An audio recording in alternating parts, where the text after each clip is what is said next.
Just a little bit. Okay, we have our TV monitor in the chambers. Can we go live? Chair Romero Worth, we're live. Terrific. At 5:00, I am calling to order the Finance Committee for this Monday, July 31st. And if we could get a roll call, please. Certainly. Counselor Cassett, Here. Counselor Lindell, Counselor Rivera, Here. Counselor Villarreal, Present. Counselor Romero Worth. I'm here. Okay, do we have changes to the agenda tonight? Chair, we do have one change. Staff requests the removal of item I from the agenda, and that will be brought back at a future meeting. And item I is a request for approval of amendment number 6 to the Santa Fe Regional Airport Lease Agreement Jet Center at Santa Fe Real Estate LLC. Item 15-0129 to increase the size of the premises through April 16th, 2060 to 2060. Okay, are there other changes?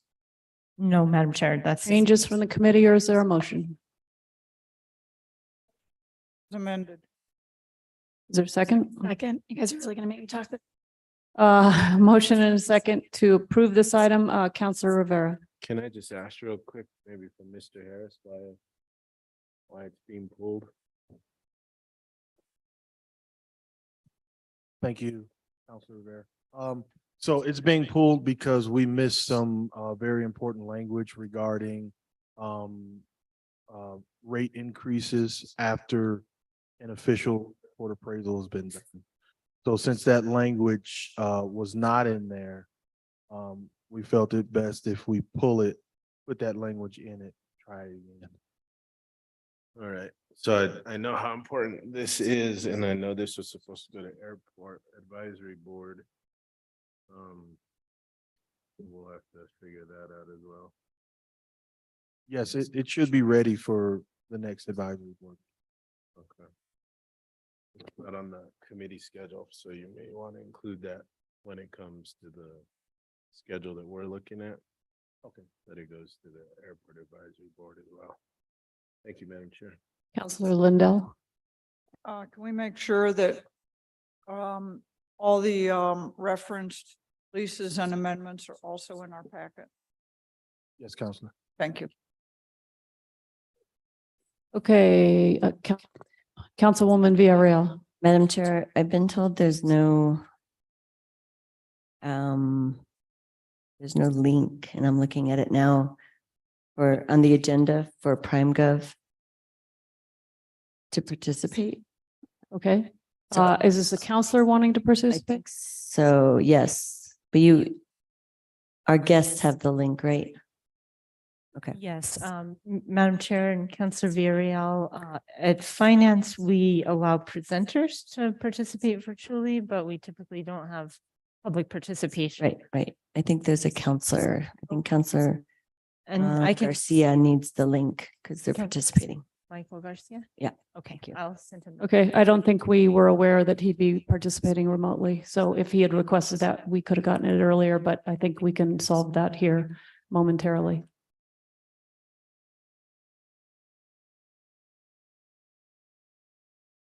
All right, we have a motion and a second to approve the agenda. Can we get a roll call? Certainly, Counselor Cassett, Yes. Counselor Lindell, Counselor Rivera, Yes. Counselor Villarreal, Yes. Counselor Romero Worth. Yes. Motion passes. Okay, thank you. Now we're on to the consent agenda, and I believe there are a couple of items that have been pulled. Director Oster, do you want to give us those? Certainly. The items that were pulled for tonight are item I. However, that item was just removed from the agenda. So we have item K, item M, item P, and item Q. Okay, and can you give me the counselors that are associated with those? Sure, absolutely. Item K was pulled by Counselor Lindell. Okay, Item M was pulled by Counselors Lindell and Villarreal. Okay. Item P was pulled by Counselors Lindell and Cassett, and item Q was pulled by Counselors Cassett and Villarreal. Thank you. Are there other items? And if not, is there a motion? Amended. Second. Motion and a second to approve the consent agenda. All those in, can I do all those in favor? I can, can't I? All those in favor, aye. Anybody opposed? That motion passes. All right, we have two presentations tonight before we move on to our consent agenda. And then, yeah, and then we'll move on. All right, so tonight, we have a presentation on the FY21 audit. And we have our auditors, I believe, on screen, although the screen has just gone dark. I want to there we go. I want to let the committee know that the auditor is available only for about 45 minutes this evening. So we're going to ask him to do a presentation. I believe he's been flagged to do about 15 minutes, and then we'll take questions from the committee. And I'm going to have to hold you probably to 5 minutes apiece because, again, we have limited time with the auditor this evening. He will be back in person at the governing body meeting next week. And I don't think there'll be the same time restrictions. But as you know, the audit was released by the state auditor this morning.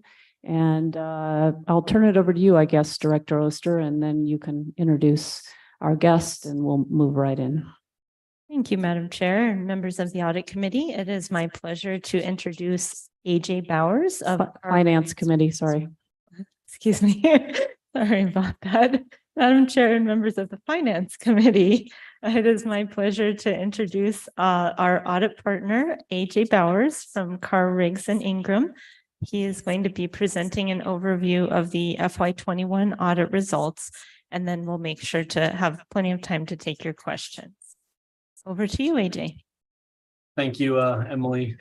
Madam Chair, Finance Committee, I appreciate the opportunity to touch base with you this evening, as well as to honor those time commitments. I will be back next week at the council meeting without any of those challenges. So what we'll kind of go through here, Emily, I guess you're going to direct this. So we're just going to kind of cover a few basic items to start with. So if you want to move forward, Emily, that'd be great, just to the contents.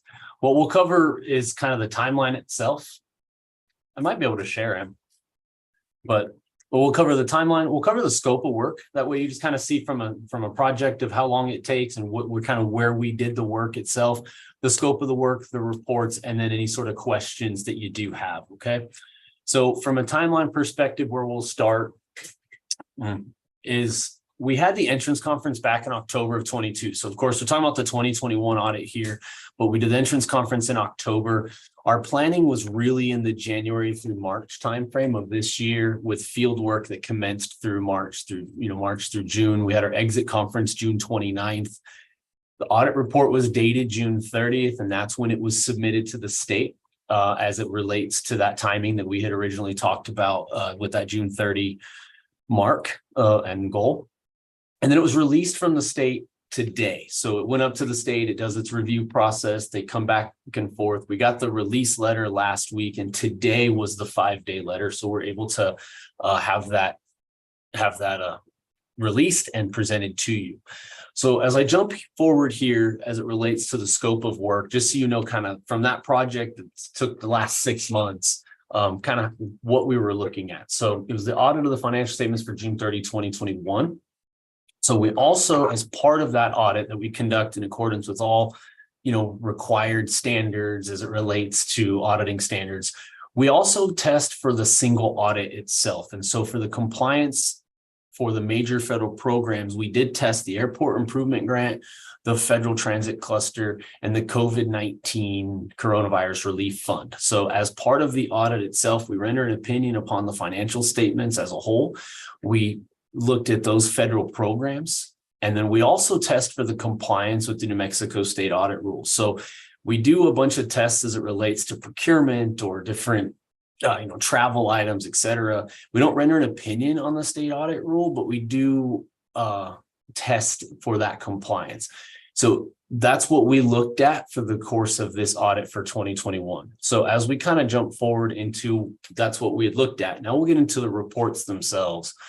So the first report is the auditor's report. So in my opinion, that's the biggest report that's in the financial statements. So it's pages 1 through 3 of your financial statements. And that's the overall opinion itself. So when we look at the financials as a whole, it's an unmodified opinion. That's the best opinion that you can get. What it means is that the financial statements are fairly presented in accordance with GAAP. It means that we were able to obtain sufficient appropriate audit evidence as it relates to all of the different balances and transaction categories within those financials. Now, what it doesn't mean is it doesn't mean that everything's perfect. It doesn't mean that we test to the penny. It doesn't mean that, we've looked at every transaction, but what it means is that from a user of the financial statements, it's highly reliable. Okay, so we look to from a materiality perspective and a reasonableness perspective to say anything that we didn't detect would not change the user's opinion of those financial statements. So that's what that opinion means. So when we talk about sufficient appropriate audit evidence, whether it's a hard number, right? Like we look at a transaction or an invoice, we can go to an invoice and make sure that that invoice occurred. And if it's a soft look an estimate, then we look and say, the city's policies and procedures as it relates to the estimation of things like your pension expenses or depreciation expense, et cetera. But we're able to obtain sufficient appropriate audit evidence as it relates to the financial statement. So what I want you to hear from that is it's what would be considered a clean opinion on the financial statements as a whole. Okay. So that's really the first thing that we needed to kind of look at and the first thing to get over. So that was the first one I wanted to look at. The next report that you see in the financial statements, it's a really long title, but overall, that's the Government Auditing Standards Report. So as part of the audit that's conducted under government auditing standards, every audit in the state of New Mexico as it relates to the state audit rules conducted under those standards. We have a responsibility to look at internal controls and report on internal controls. So when I say we look at them, we do not render an opinion on internal controls. That's what's called negative assurance. So negative assurance states these are items we found, others may exist that we did not identify, but that's what these items are. The levels of findings, so that you're aware, is under government auditing standards, there's 3 levels. There's material weakness. That's a big deal, right? That means if something goes wrong here, something can materially affect the financial statements of the user's opinion on those financials if not detected and corrected on a timely manner. So that's kind of the highest level of finding. Next level down is a significant deficiency. So a significant deficiency, the definition is doesn't rise to the level of material, yet still merits the attention of the governing body. And then the third level is material noncompliance. So if you have a noncompliance of this manner, then that would mean that you didn't comply with the debt covenant or a grant or something in a material way that could affect that grant or those items specifically. Okay, so those are all reported in the financial under this report. In addition, there are what we would call this state findings. So in the state of New Mexico, everything we find is reported in the financial statement. So there's 2 other categories of findings, which would be other matters or other noncompliance. So it just means that it's not a significant deficiency. It's a little less than that for an other matter. So it doesn't rise to the level of significant. And then if it's an other noncompliance, it doesn't rise to the level of material noncompliance. So that's where I like to give the definitions to say, focus on material, focus on significant. Those things are, the larger items to pay attention to. That report itself is on pages 125 to 126 of the financial statement report that you have. And then the findings, the schedule of findings that are in there, it's pages 130 to 168. So that's all of the findings. So that's not just, that includes the federal ones. We'll talk about the federal ones here in just a moment, but that's got where that report is. It has all of the items that happened. It has management's response. We talked about them in depth at the exit conference. And so we'll summarize what they were here in a couple of minutes. So just to recap on this one, we report everything that we find to you as part of the audit. There's the different levels of findings, which are explained in that report. And then it's a negative assurance on the financial statements. We looked at internal controls and we do test some as it relates to our audit procedures, but not for those opinions. So the last report that's in the financial statement is going to be on the next slide here, Emily, is going to be the independent auditors report on the uniform guidance. Okay. Oh, go back up one. I think it should be 10. Yep. Okay. So on the uniform guidance. So as I mentioned, we tested the airport improvement program, the federal transit cluster, and the coronavirus relief fund. Okay. So within that testing, we have to look at all the direct and material compliance requirements that the federal government has put out as it relates to these programs. And we render an opinion on that compliance. So not only do we test controls, and report anything that we find to you, but we render these opinions. And on the airport improvement program and the federal transit cluster, we had what we call a qualified opinion. So it means that in the airport improvement cluster, we didn't note non-compliance, except we noted material non-compliance in the matching and financial reporting, which means we couldn't render an opinion on that it was within compliance. So it's an except for, okay? So you complied except for this area of the airport improvement program. Federal transit cluster, cash management was a qualified opinion. So you complied with other portions of the grant, but in this one, it was a non-compliance issue, which means we had to modify the opinion. On the coronavirus relief fund, that was an unmodified opinion. So it means that we didn't know any, there was no opinion modification. So you complied in all material respects with those grant requirements for the coronavirus relief fund. Okay. So as I mentioned with the qualified opinions, there are 2 material non-compliance findings that are related to those programs. And then there's 7 control findings that touch base on these on the federal grants themselves. The federal findings are pages 143 to 156 of the report. That's just, it's a section of that schedule of findings and question costs. And the report itself is pages 127 through 129. So it's about a 3-page report that'll have all of that information in there in all of its accounting lingo.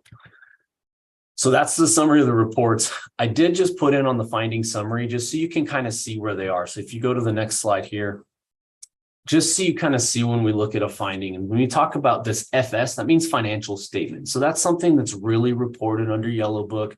If FS finding is going to be one of those material weaknesses, material non-compliance. And so we're just kind of having what those financial statement findings are. And then there's these numbers. Okay. And I actually probably should have adjusted something, but I'll get there in a moment. But on the finding numbers themselves, that's the number that's within the report, the 2021-001 or 002. That's the finding number as it relates to the 21 year. The number in the brackets, in the parentheses, the 2019-007 or the 18-001, that's the year the finding originated. So we are required by standards to test and for follow-up on different findings. And these ones here, we have to put them in this category to say this was when it started and it's a repeated issue. Okay, so that's what those are. I've listed out the different page numbers in there where things are, but the schedule, but just real quick on this 3 items, 2021-001, 002, and 003. It's it's related. Those are all material weakness findings. So we talked about that level of findings. So the schedule of expenditures of federal awards and internal controls over grant reporting. So it's about the numbers and the values that are put on that SEPA and how it needs to be reported. Internal controls over your financial close and reporting, the controls over the journal entries. Those are all material weakness findings. As we move to the next slide here, you're going to have findings 4 through 7. Okay, so finding 4 was a material weakness as well. So controls over some cash balances.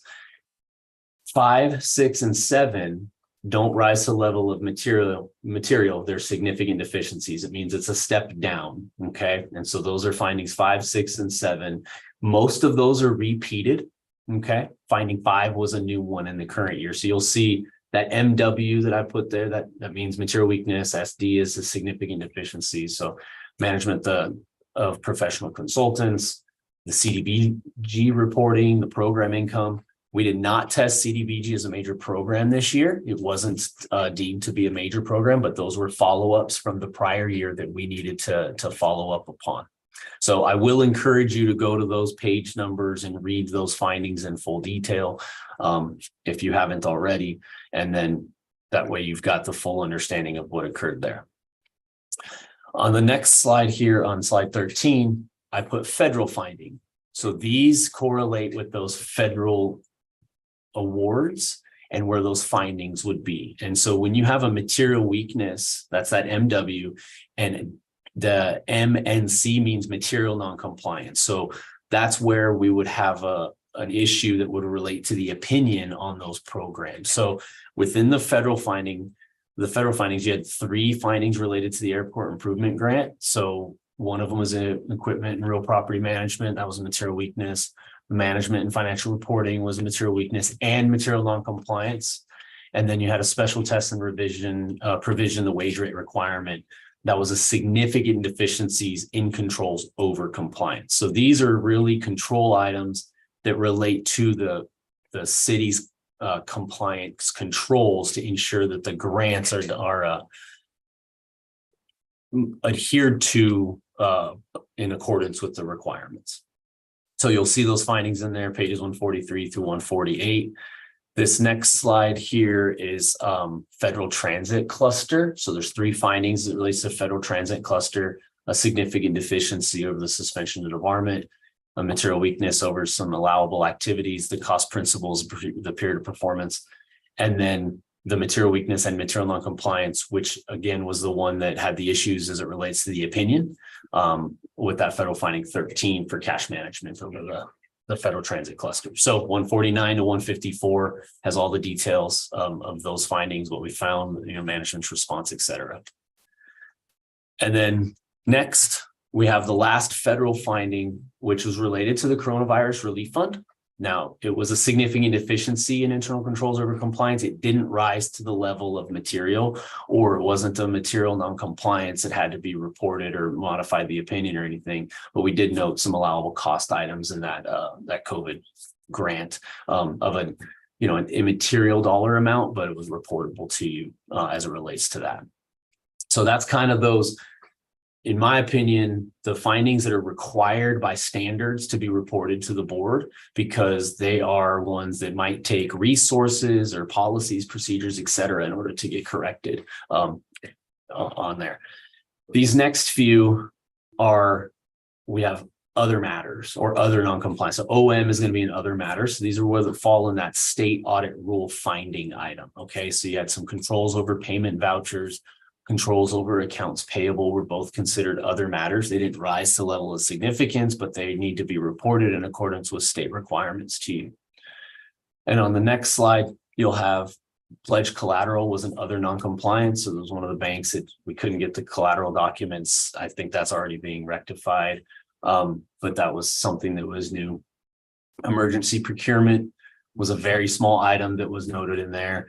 And then budgetary compliance was another non-compliance that is going to be reported there for you for a state audit rule finding. And then I think there's one more slide that's going to have your cash appropriations, which is a budgetary type finding on your other non-compliance. Another CDBG item that didn't rise to the level of significant. It's just an other non-compliance item.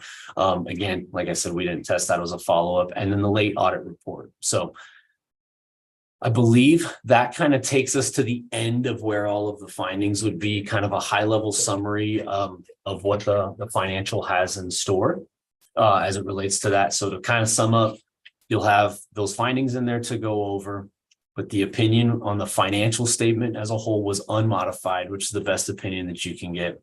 And then you had an unmodified opinion on the coronavirus program, and then modifications on the federal transit cluster and the airport improvement program. So that's kind of a real quick summary. I'm going to assume there might be some questions. So my contact information is there. Eric wasn't able to join us tonight. He was traveling, but he was another partner that was heavily involved and did, a ton of the work with us. His contact information is there. But you're always able to reach out. So I'll turn it over to you. Okay, thank you. Thank you for being here. Ooh, Absolutely. and I'm echoing. Uh-oh. Okay. Okay. Maybe. EJ, I think you might have to mute when you're not speaking. Let's try that. Okay. Are we better? Emily, I think there's two in your room. I think you've got two open mics in yours. Okay, let's try that. There you go. Figured out. Yeah. Okay, I've stopped echoing. Couple quick things and then we'll go to the committee. Can you talk about what a management response is? So as you've outlined, show us kind of what your findings are, and then each finding, and I believe there are 22 findings. Maybe you could briefly characterize what a finding is and what the management response is. Okay, absolutely. So there are 22 findings overall. So there's 22 items that we found in accordance with all of our audit procedures that rose to level to be reported to you of either something that we noted that was a journal entry adjustment or that needed to be reported, or a compliance issue that was noted, say, hey, you didn't comply with something, or a control deficiency that says these controls are suspect, that's causing some issue here that needed to be reported to you. So the way a finding is laid out in general is you have the condition. So that's kind of the top part. That's the what happened. Okay. So I'm gonna draw you into about 3 places on there. The condition is saying what happened. This is what we noted. This is what occurred. Fact being fact, here's the factual item. Okay. Then I'm going to draw you down. You'll pass a couple. There's some other categories in there, but I'm going to look at the auditor's recommendation. So we're making recommendations to say, hey, this is something that we would say is maybe you look at getting another control item. Maybe you need another secondary review. Maybe you sign off on something, whatever it is that might help prevent that condition, that thing that occurred. And then you have this views of responsible officials and planned corrective action. So that's the response that you have. So Emily and her team would have responded to what we found to say, we agree with the finding. This is something that occurred. This is what we're doing in order to fix it. And this is when we anticipate this being corrected. So that's what that response would be, the management's response. Does that answer your question? Yeah, this is a teachable moment for the public Perfectly fine. and others who might be curious. That's okay. And then I guess the other piece of this is, so we had 22 findings, several of them, could you kind of give us a high level? We had 22 findings, several of them were repeats. I think we need to remember this is 2021, so this was 2-3 years ago. Some of those things have been addressed and fixed, and we probably won't see in the 2022 audit, and some of them may repeat in 2022 or, So can you give us just a broad brush, high level on that? Yeah, I'm going to look real quick as it relates to 1, 2,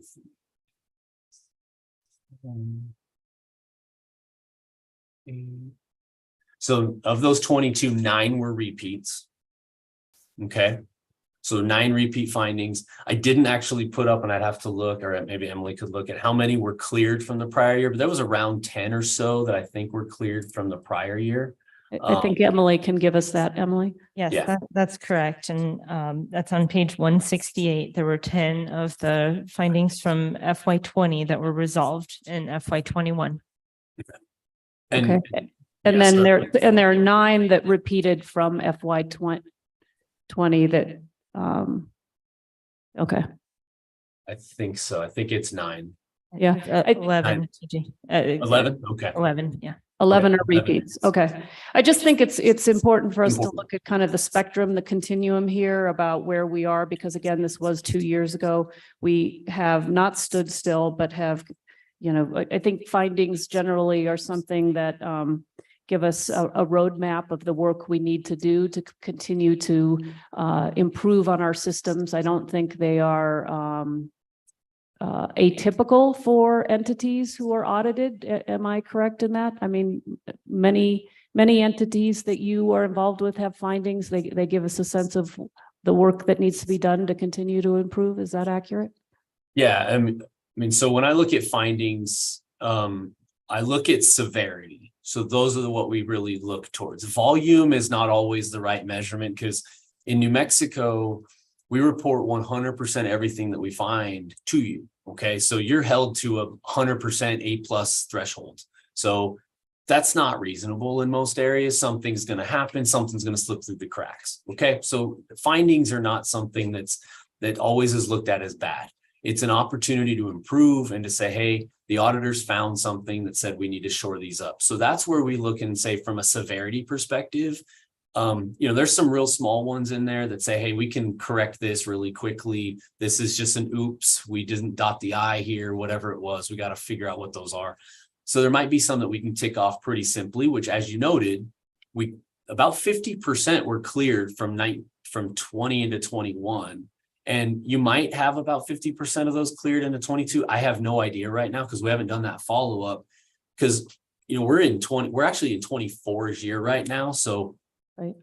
it's kind of a crapshoot in a way. You're not sure exactly where you're going to sit on that time frame, but we're of course going to follow up on those, and then new things come up because, hey, now you had ARPA funding or whatever it was. There's some new opportunity out there that's going to arise.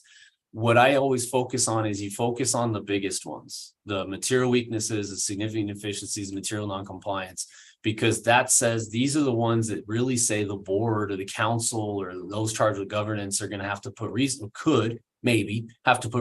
behind to say, what do we need to do to make sure that this is accurate, that our reporting's right when it comes to our grant management or whatever those are. Those are the things to pay attention to, as well as when it comes to those federal grants where you had the opinion modifications. There's reasons for those opinion modifications because it's saying in this area, we didn't comply. So if we didn't comply with that, why? Was it a reporting issue? If it's a reporting issue, we can fix the reporting problem, right? So those are the types of things of how to maybe help get over that hump. Okay, thank you. I'm Absolutely. going to go to the committee. I know you're under a time constraint. Tell me when you turn it into a pumpkin. How much time do we have? I've got about 10 to 15, about 10 minutes will be perfect. Yikes. Okay, less than I thought. All right. 10 to 15, because that'll put me right at about 45. Okay. 45 will be fine. Questions from the committee? Councilwoman Villarreal. Madam Chair, not so much a question. I think the briefing we got was helpful just because we had more time to lay it out and ask questions for staff or with staff. But I guess the common theme I've seen in some of these is staffing shortages have been a big piece to this issue. Some of the findings that we have. And in some cases, we were seeing directors doing double duty. To me, that has never been ideal, and things tend to fall through the cracks, or there's just not proper documentation because of lack of time to get those. So, and then also supervisors or directors covering for managerial or supervisor positions. So that we know are realities for staffing. I mean, this is still kind of plaguing us at the for the city, and that was not unique back in 2020 to 2021. So I guess I just want to confirm, maybe staff can confirm that. There's a lot of things, nuances, obviously, for each of the findings, but I guess if I were to capture it, a lot of it's like staffing issues that we've had, which then affects our continuity and tracking of certain documents and tracking of, I think, even grants. They're pretty complex, the federal grants. So it requires a, kind of consistent eye. So I don't know if Director Oster could confirm that. That's simplifying it, but to me, that's been something that's been on my mind for a long time, especially the double duty factors of directors holding two different departments and so on. So I don't know if there's something you would want to add to that. Certainly. Thank you for the question, Councillor Villarreal and Chair Romero-Worth and members of the Finance Committee. I would say that the changes in staffing and the limitations on staffing, particularly related to the inability to fill positions during the pandemic due to budgetary constraints caused by declines gross receipts tax revenue, all had an impact on the ability to create and retain supporting documentation. I think that that comes up quite a bit in a number of the findings. We were unable to provide supporting documentation that something that was supposed to happen did happen. And I certainly think that having adequate levels of staffing and appropriate training for staff will help us resolve that finding going forward. Yeah, and I think another piece to that is just systems that work for us, and I think we're getting better about that. So I guess we'll hopefully see that in the next audits, that systems have been put in place that are helping us resolve some of these findings. The other thing I maybe want you to explain, because we had a just brief conversation, and I know there's someone in the audience that's very much in favor of public banking and what that could look like for the state of New Mexico. And there was one area about collateral coverage that we weren't in compliance. And maybe you could just talk a little bit about that, or maybe the auditor could talk about what that means. Let's defer to the auditor since we have him. So on the collateral, with the Public Money Act, any money that you have at any of the banks have to be collateralized up to 50% if it's a deposit on trust with them. And one of the banks we couldn't get collateral for, there was no document provided to us. It wasn't a huge amount, but it just was out of compliance. So I think it was, I don't know, maybe 140,000 and maybe even another $6,000 amount that we just weren't able to obtain. So that one there, I think, Ms. Oster could probably talk to you about what you're doing to correct those. And that's just kind of a monitoring aspect that the city would need to ensure you're doing from, safeguarding those assets. Certainly. Thank you, AJ, and thank you, members of the Finance Committee. So as far as the pledged collateral requirements, I think changes that we're going to be implementing in our Treasury division will include having a conversation first with those financial institutions to make sure they understand the pledged collateral requirements under state law for deposits of public money. And if they're not able to, if the current financial institutions are not able to meet those requirements, then we'll have to look at moving the deposits to a different financial institution that can meet the requirements. And this is a statutory requirement that applies to all deposits of public money here in the state of New Mexico. Right. Yeah. And that's just something I think we need to think about at the state level. And, I think those of us that want to keep things small, we appreciate that we are working with State Employees Credit Union and Guadalupe Credit Unions. And so I guess I'm hoping we won't get to larger institutions, but also thinking about how a public bank in the future could help us. And I know we didn't really get around to thinking what that would look like structurally. And obviously things would have to change at the state level, but that's just something on the top of my mind for that. And I will yield the floor since we don't have much time. Thank you. Other questions from the committee? Seems like I had one. All right, we did, as Councilwoman Villarreal mentioned, we did have a briefing on this where we went through each of these findings. I believe we will be doing this in greater depth at the council meeting next week. Am I correct about that? Chair Romero-Worth, I think AJ and I are open to feedback from the committee about what you'd like to see at governing body. Okay, and I guess we have time to get that to you.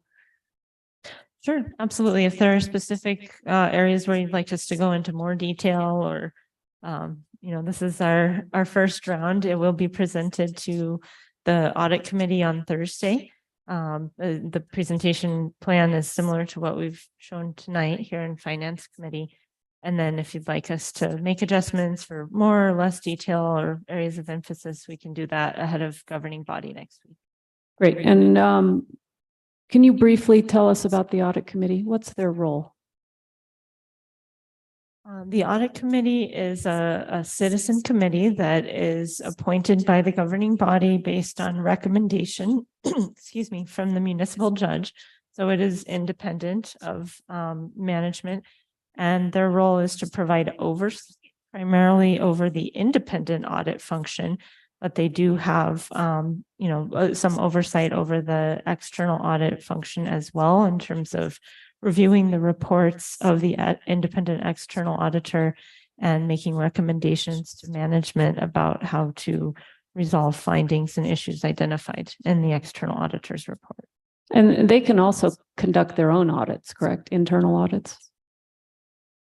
Madam Chair, the audit committee has an oversight role over the over the internal audit function. Yeah, okay. So we're in the process of doing a procurement right now to select a vendor to perform internal audits for the city. And 2 of the members of the audit committee are participating in the evaluation of those proposals. The role of the audit committee is really at this time more focused on internal audit, but they do have a responsibility to review the results of the external audit and make recommendations to management about corrective action. Great, thank you. Counselor Cassett, you had a question. Thank you so much, Madam Chair. Thank you for being here. I think the other piece of this, I'm so sorry, my allergies make my voice go away, so it's a great time in New Mexico. We had mentioned, or Councilwoman Villarreal mentioned staffing, and then we briefly talked about systems, but I think this is a really big piece that I don't want to miss on our first go around. I know that we will have a broader discussion, but can we talk about the challenges with our financial systems in FY21 that were part of this mix, and why we're seeing such some of these findings, I believe, has to do with a lot of the manual processes through Munis that by now we have hopefully some more have been automated, but I would just like to hear a little bit more of that, and how that really played into the results of this audit.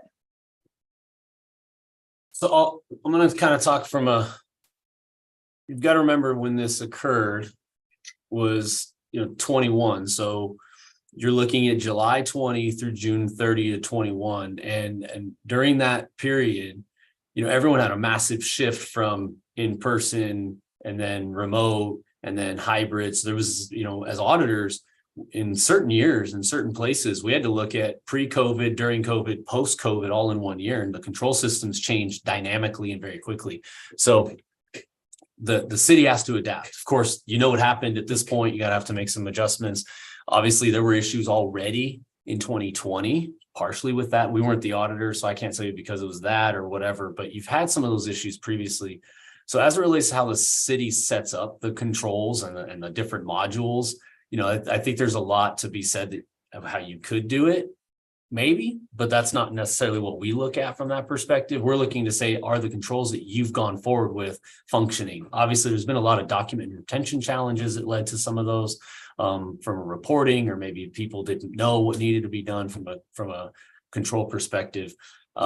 So Emily, I'm going to defer to you on any other things on the system. I'm just at least trying from that perspective of how rapidly things changed in 2021. It wasn't unusual to see even places that were super clean became a little bit suspect just because everyone went from in the office all day, every day to at home all day, every day, and then some sort of hybrid, and people were just in a weird spot. Now, that doesn't mean it's okay. It's just a matter of there's some truth to that matter. Yeah, no, I would characterize that. I mean, it's kind of the height of the pandemic, right? And I would think so. Yeah, Yeah, June 21 was a pretty high time at that point. So Certainly, absolutely. Councilors and AJ, I think, thinking back on what was happening here in New Mexico in July of 2020 through June of 2021, we were still under lockdowns at that point. Vaccines came out in December of 2020 for adults only. Kids were still in remote school. That was the year. I remember November of 2021, waiting in line for 45 minutes in outside of a grocery store in Los Alamos to buy macaroni and cheese for Thanksgiving dinner. It was a lot happening at that time. It was really, I think it's fair to say, in my opinion, based on my experience, the height of the impact of the pandemic on our lives here in New Mexico. So in addition to trying to keep up with the day-to-day activities, and facing revenue shortfalls related to decreases in gross receipts tax because there was no tourism really at that time. Travel was very limited.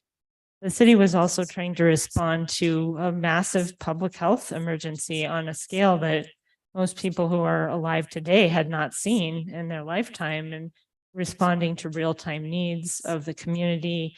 For example, the Consuelos Place shelter at the Midtown campus opened to respond to the need for non-congregate shelter. Prior to that time, we didn't have non-congregate shelter here in Santa Fe, but because of the contagious nature of the coronavirus disease, there was that need. And so the city was facing many challenges, as was the world during this period of time. Now, specifically with regard to the system, I will say one thing that's changed, which I think is very important as we move forward, is that during FY21, we were using the Munis system, but we were not attaching supporting documentation to all of our transactions in the system, which meant that we had the transactions recorded in Munis in our ERP system. But when we needed to go back and look at the supporting documentation, in many cases, we were looking for paper files. And so as Carr Riggs and Ingram was conducting their audit for FY21, we were looking through boxes of paper files and looking in archives. And also, this was during the time that most city employees were teleworking. So, some files may have been stored on local computers, and getting things onto shared drives was more challenging. One change that we've implemented already now in FY23, last fiscal year, was requiring that supporting documentation be attached to all general ledger journal entries before we post those. So I think that's a change in how we're using the system.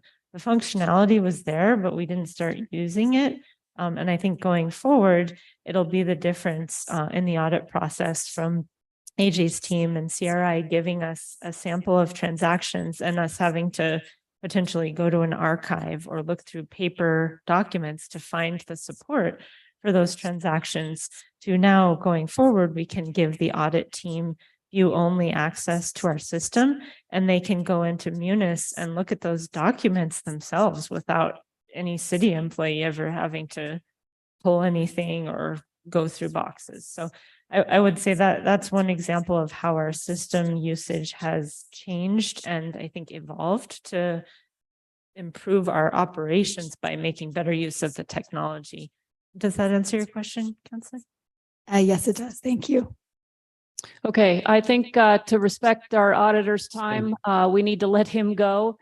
Thank you for being here. We look forward to continuing this conversation next week, and appreciate the work you're continuing to do with the city to get us chugging down the road. Yeah, so thank you very much. I appreciate it. I hate to have to run, but yes, so next week, if there's anything else that you want covered, we'll modify it however you need to. So just get with Emily and let us know. But I thank you guys for your time, and you guys have a wonderful evening. Thank you. Thank you for being here. Thank you.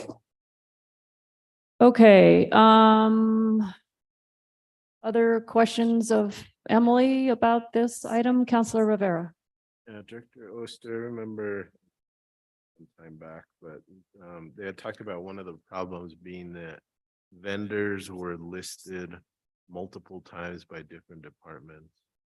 Has that been taken care of, resolved? Madam Chair and Councilor Rivera, I really want to give some kudos to my my colleagues in the ITT department. They have really taken that on as a project, and specifically to Stephanie Ortiz in the IT group. She has really done a great job of auditing those vendors where we have multiple accounts and working with them to get them registered in vendor self-service and consolidated down into one account. I don't think we're completely through that effort, but it is underway, and ITT has done that. Here at the city, the vendor management function is housed in IT. So we work closely in finance with our colleagues there in IT, but they're the ones who are actually working directly with the vendors to get one account created with all the information we need, making sure we have an up-to-date W-9 form on file, which we need for year-end tax reporting to send the 1099 forms out at the end of the year, making sure that all the information is correct, doing verification with a known contact at that vendor to make sure that the folks providing the updates are authorized to provide that information and are providing accurate information for the company. So I would say that that effort is underway. It's not complete, but work is being done. Thank you. Okay, other questions from the committee on this item? All right, we will move on to the audit update and overview. Back to you, Director Oster. Thank you, Madam Chair and members of the committee. Well, having the FY21 audit public today is a big accomplishment that I am proud of the finance department and the city for getting to this point. So, I know that some may say that, we shouldn't pat ourselves on the back for doing our jobs, but I do think that this is a big deal for the city to put FY21 behind us. And we are actively working on FY22, FY23, and FY24. So some days, most days, I work on at least 3 fiscal years. So I'm looking forward to putting 21 behind us with these presentations. This will be the last step. Now that the report is public, the auditors will do 2 more presentations to audit committee and governing body, and then we'll shift focus and continue working on 22. We are continuing to work on 22, as I mentioned, and 23, and then also working in 24 as well. As far as other updates on the audit, just really, the emphasis I would want to make is that we're full steam ahead on 22. And the team, we have our consulting team with Clifton Larson Allen, and we're really working together as a team to ensure that we're doing as much work as we can on 22 so that Carr Riggs Ingram can continue with their audits. We're closing out the fiscal year 2023 in accordance with our year-end close schedule, and we're fully up and running now in FY24, issuing POs and beginning to process payments, and of course, payroll transactions and other activity in FY24. So with that, Madam Chair, I'm happy to take any questions. Okay, I think we're pretty familiar with what's happening, but questions from the committee? All right, we have a lot to cover, so let's keep moving. We need to move to the consent agenda, and we'll go to item K, which is a request for approval of budget adjustment resolution for FY24 in the amount of $300,000 for the Planning and Land Use Department budget in order for the city's internal budget to match what is available in the city's third-party plan review contract with Safe Built LLC. And tonight we have Assistant Director Thomas Graham, Planning and Land Use Director. Director Oster, I don't know that you need to say anything. Can I turn it right over? All right, we'll turn it on over then. And the only thing I'd say is, Councilor Lindell, you pulled this. So did you just want to go right to questions? Okay, perfect. I'm just asking for a basic overview of this. If you just give us some information on where we are in the process and the little background and information on this request. Madam Chair, Councilor Lindell. The invoices for services rendered from Safe Built will be less than the funds that we're receiving from the app. The total revenue will hit the general fund under a specially created object number 431441, and that's for tracking purposes. We would pay the lesser third-party plan review invoices from the service contracts, which would be for number 510310. I do have an example that I go through with. ESA was executed on 5/20/23 for these services, and the bar is just needed to provide. This was intended to be included in the FY24 budget.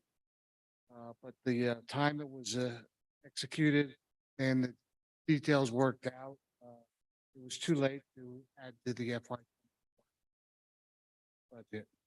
So the example that I have is based on $100,000 construction from the city of Santa Fe schedule of fees that I included. The cost of $50,001 to $100,000 is $643.75 for the first 50,000, plus $7 for each additional 1,000 or fraction thereof. So with 50 times 7, that would come $350, which would put your total now at $993.75 in permit. With the third-party plan review, there's also a 20% markup, which would be an additional $198.75. So that totals out to $1,192.50, and that would go into the general fund revenue created as the 431441 for the plan review third party. So from the safe built fee schedule that I also, the cost of the $50,000 to $100,000 is $313.83 for the first 50,000. Then it adds $3.41 for each additional 1,000 or a fraction thereof, which comes to an additional $170.50, which totals out to $484.33. So basically, compare that to the $1,192.50 that we're taking in. That provides $708.17 net revenue.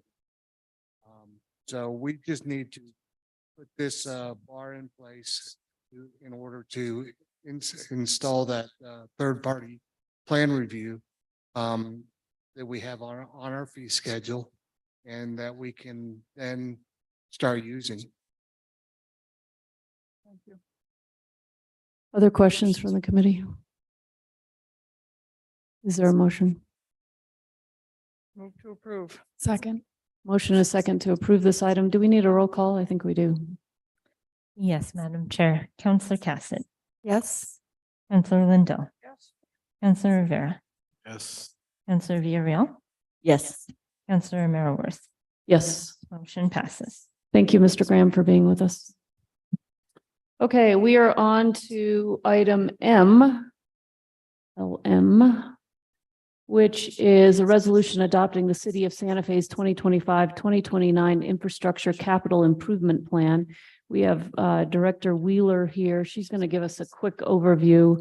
And I believe the presentation, is it in our packet that you're going to be talking about? Yes, Madam Chair, it is. Okay, so we're just going to go through a few slides here. And then I believe we have Councilors Lindell and Villarreal who have questions on this item.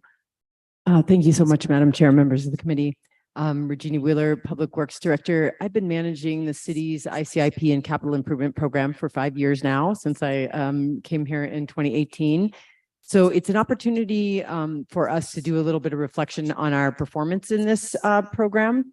One of the things that's important to remember when we talk about the capital program for the city is this is a long range game. For instance, we had as one of our top priorities on the 2019 ICIP a request for solarization of city facilities. The legislature funded that with 100% of the request, $925,000. About a few years later, we entered into a $17 million energy efficiency and solarization project that is now about 80% completing construction. And so it's just really important to remember that this is a long game, and that so you'll see some repetition, you'll see building, and we've done really good work here. This slide shows our performance with legislative appropriations over the years. 2019, we received just over $12 million, 2020 around 10 million, 2021 just under 6 million, 2022 about 4 million, and then 2023 was the biggest year yet with almost $13 million appropriated. This data actually comes from the state of New Mexico, has a fantastic new dashboard. You can see that in the slide set. That means out of the 5 years, we have a grand total of $45.7 million appropriated, and a lot of it is still in being worked with to make improvements to our city. You can also slice and dice this data to take a look at what types of programs were given legislative appropriations. So the airports are #1 winner. We went in a number of times. The legislature has supported that strongly and is resulting in this fantastic new improvement project to the parking lot and the new waiting area at the airport. Of course, Midtown has been supported at every legislative session since it was entered as a priority request. Parks have received a lot of attention and support. Fire next. Seniors has their own separate ICIP, but I included them here to show that they are getting significant legislative support as well. So this is the data from the state's website for the years, and then I added our own achievements in the 2023 session because they haven't posted that data on the website yet, on the state's website. You'll see some of the ones that you'll find in our priorities this year, like homelessness is further down the list here and has not received that much support yet, but we'll be looking for more. Roads is another significant one to look at here, receiving just over 2 million. Another thing that we always wanted to, this is our priorities from the 2023 session. So as a reminder, our top 5 items. And then on the right-hand side of the slide, you can see what we were appropriated against those priorities. So great responses there. This is an important thing to watch. Are we spending the money before its revision date? We spent all the money that we had to spend before the June 30th, 2023 revision date. For the June 30th, 2024 revision date, we still have some money to spend. All of this money is in progress of being spent. We will not, however, manage to spend it all because we were very late getting some of these grants based on delays due to the audits. So we will be looking to extend the timeline on about $3.6 million of seniors funding for mega expansions. We'll see more and more of that as a lot of the legislative appropriations will get to us late, closer to their revision dates. So this will be our first year, actually, since I've been here, where we've had to ask for an extension in a date, and we'll get to learn that process. And I think with the expertise that Director Oster brings from being at the state, we'll be successful, of course, and then we'll be able to do that in the future going forward with other appropriations as necessary. The important thing will be to show progress. And as I said, all of this money is being worked right now. Another big chunk of the money that's being worked before the June 30th, 2024 date is the renovations for the homeless housing that we just purchased. Here's some statistical analysis of the 2024 request, this year's request, as it shows in your packet. So we are showing well over almost $200 million in roads needs. And as I said, that has only been appropriated about 2 million in the past. This is a huge need in our city. I think we see it all over town.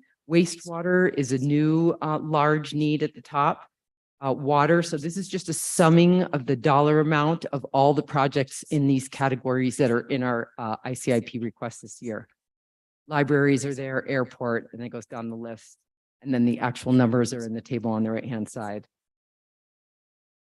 And then, so this is our 2024 ICIP highlights. It's the top 22. So as you know, the legislature pays special attention to our top 5 projects on our list. So that's really our priority requests. But what we're doing this year is a little bit different. We're actually using this list to help keep our eyes on like our top 22 areas of attention. right? Because we use so many different funding sources to fund these projects, that it's very valuable for us to have gone through this exercise with staff. Now, I want to tell you a little bit about how the list is created. So the entire list of all these projects is created by staff across the city. And it lists projects for all departments except for, as I said, seniors is not included in the list. They have a separate ICIP. Stormwater is not included in the list since they fund their projects with the stormwater fee and loans against that, or vehicles and equipment. Those kinds of capital needs are not included in here, and smaller sort of maintenance needs like an HVAC piece of equipment on a building. But largely this is funded, but these are capital needs across the city, and staff pulls these projects from approved master plans, like our master transportation plan, our pedestrian master plan, our bicycle master plan, from capital asset planning. So what happens is, as we manage our capital assets in the city, they all need significant investment over time. So for instance, Genevieve Chavez Community Center is a really good example. That building needs about $2 million a year of investment. And so you can count on seeing projects for that either in our bonds or in the ICIP request. We also gather projects that are brought to our attention by safety improvements that are needed. So by our professional engineers that assess like our traffic safety is one example, or ADA improvements could be listed. We also get input, of course, from the community, counselors, and leadership. So this is a very comprehensive exercise. It takes a couple of months with everybody using their master plans, their input, what they've seen in the field, feedback from staff in the field as well. All of the projects on the ICIP list will leverage multiple funding sources. We never expect to get 100% of the funding from the legislature. As for a good example is the airport. The legislature gave us $9 million. We had to match that with about 10 million. And I believe FAA just put in about 3 million. So it's always a combined capital stack that we use for projects. Another example would be Arroyo de los Chimisos Crossing or Richards Avenue Extension. NMDOT has been giving us significant funding, about $1.5 million for design. We've gotten money out of our impact fees to keep the design going. Now we're looking to the legislature to help support the rest of the design and some of the $20 million of estimated construction cost. But of course, along with any legislative appropriation, we will continue to apply to NMDOT for additional funding. So we use a multitude of types of funding. NMDOT is a huge funder of our road projects. We're getting FEMA grant money we expect to be awarded this year. And in the future years, we work with our emergency management team on applying for that. HUD money, of course, comes into play. Federal Transit Administration for our transit team, they provide capital funding. FAA, as you've seen recently, and we expect to see more of that. Clean Water Revolving Loan Fund from the state for our water projects and our stormwater projects. City revenue, as we've been appropriating that over time, especially in the times when we weren't able to do GRT bonds. And then upcoming city GRT bonds and GO bonds. We used private loan, actually money against the energy savings for the solarization project. So we'll use every kind of funding source. And because it's on this list, it means we're looking for the support. These are priority projects, and we'll use all the funding resources that we have available to us, of course. Oh, and also private donations come into play. So for instance, Soccer Valley here that's in the top 5 has a significant private donation standing by, which really spurs us into action to create that improvement for the city with that great opportunity of a private grant. All of that said, this is a very good list of our capital needs, and you'll see that it's quite a large list of needs. It's actually a grand total request of $806 million. So we have a lot of work to do. Every city does. And we'll be using every mechanism that we have available to us to fund these, but it's not to be forgotten the size of the capital need in the city to maintain safety, functionality, customer services, community health.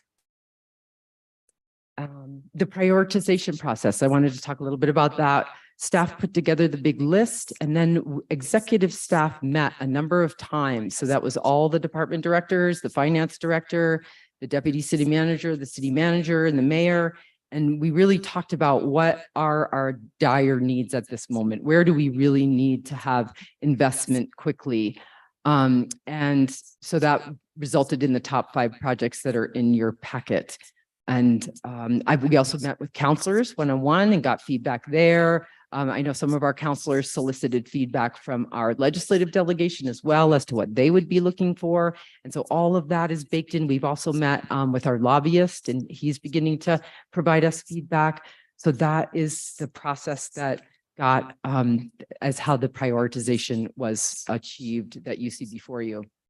The process for making any changes to this will be an amendment to this packet, to this resolution. This list that is in your packet is an official part of the resolution.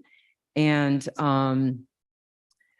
we do expect to bring an amendment next week, actually, when it goes to governing body, because we do have some corrections. And specifically, the water team just contacted me today and let me know that they really need to have some of their high priority projects moved up into the top 20, say, and that would reflect well on them when they apply to the water board for funding. So we'll be swapping around some of the items that are in the top 20. For instance, I was suggesting that the item number 16, water and sewer expansion to West Alameda Road, should actually really be where the McClure Dam is. That's quite an important project for our water team. They'll want to move that up to the top. They also want to bring the Canyon Road water treatment. So we'll swap it around and get the San Juan Chama McClure Dam, as you can see, and then the Canyon Road improvements a little bit further up. And so we do expect to be have an amendment next Wednesday with those types of changes and any corrections that staff has made, smaller corrections to the projects.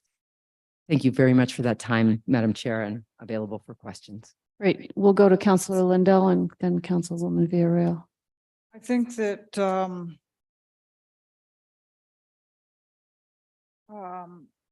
Director Wheeler, you hit all the high spots, and this presentation, this deck is such an improvement of things that I've seen in numerous previous years, particularly a number of years ago. This is really, really clear, and I don't think that I have any questions about it. I really appreciate the presentation. Thank you so much, Councilor Lindell. The thing I'd like to add to that as well is we have been taking a different approach in the last 5 years. If you might remember, about 6 years ago, this big gigantic book was published that had a zillion pages, and it was called the Capital Plan. And I've looked at it, but this is much more dynamic. This is accessible. Our staff is involved. Our counselors are involved. It's very visible and accessible, and we really are deploying these projects. We really are getting financing from all types of different mechanisms to make these improvements. So thank you. I'm glad that it works for the council and the counselor, and I think it's working well for the city as well. Councilwoman Villarreal. Thank you, Madam Chair, and thank you, Director Wheeler, to walk us through this. I think some of my questions were answered. I was just wanting to make sure I understood the list. We have the comprehensive infrastructure capital improvement plan for fiscal year 2025 through 2029 has there's how many total? I think there's 80. Yeah, probably over 80. So I'm curious about if you could just reiterate, does that mean that these aren't ranked by priority or importance or like in terms of like emergency needs? What's put on this list is kind of when it comes to you all, and then you add it to the list. It's not ranked according to the urgency, I guess. Thank you so much for that question, Councilor Villarreal, and Madam Chair, members of the committee. Actually, we are being intentional about the top 22 at this point. We have urgent capital needs, and we really need the counselors' eyes and the director's eyes on this, thinking about how we're going to fund and execute these projects. In the past, you're correct, we just had the top 5, and then the rest was sort of in any old order.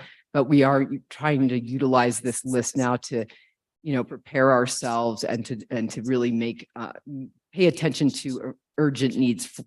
For instance, the wastewater treatment plant is of course it's a top 5, but even if it wasn't a top 5, it would definitely be in the top 20. As we know, it's an urgent need. We have had challenges there this year.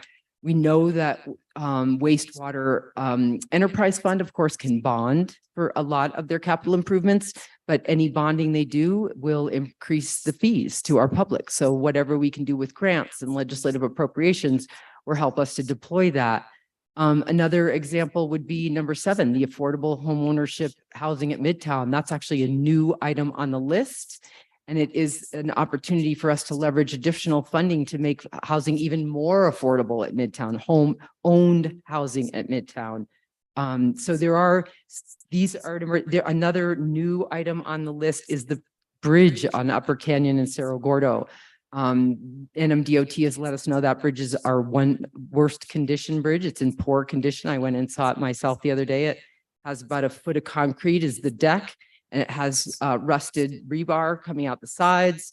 It also doesn't have the capacity to allow a large flow through, say if McClure Dam had to release a bunch of water. So these top 22 are actually rather urgent. Arroyo de los Chimisos Crossing, we know that our community desperately needs that to get all of those vehicles out of neighborhoods, to reduce our carbon impacts, to improve our quality of life and reduce travel times.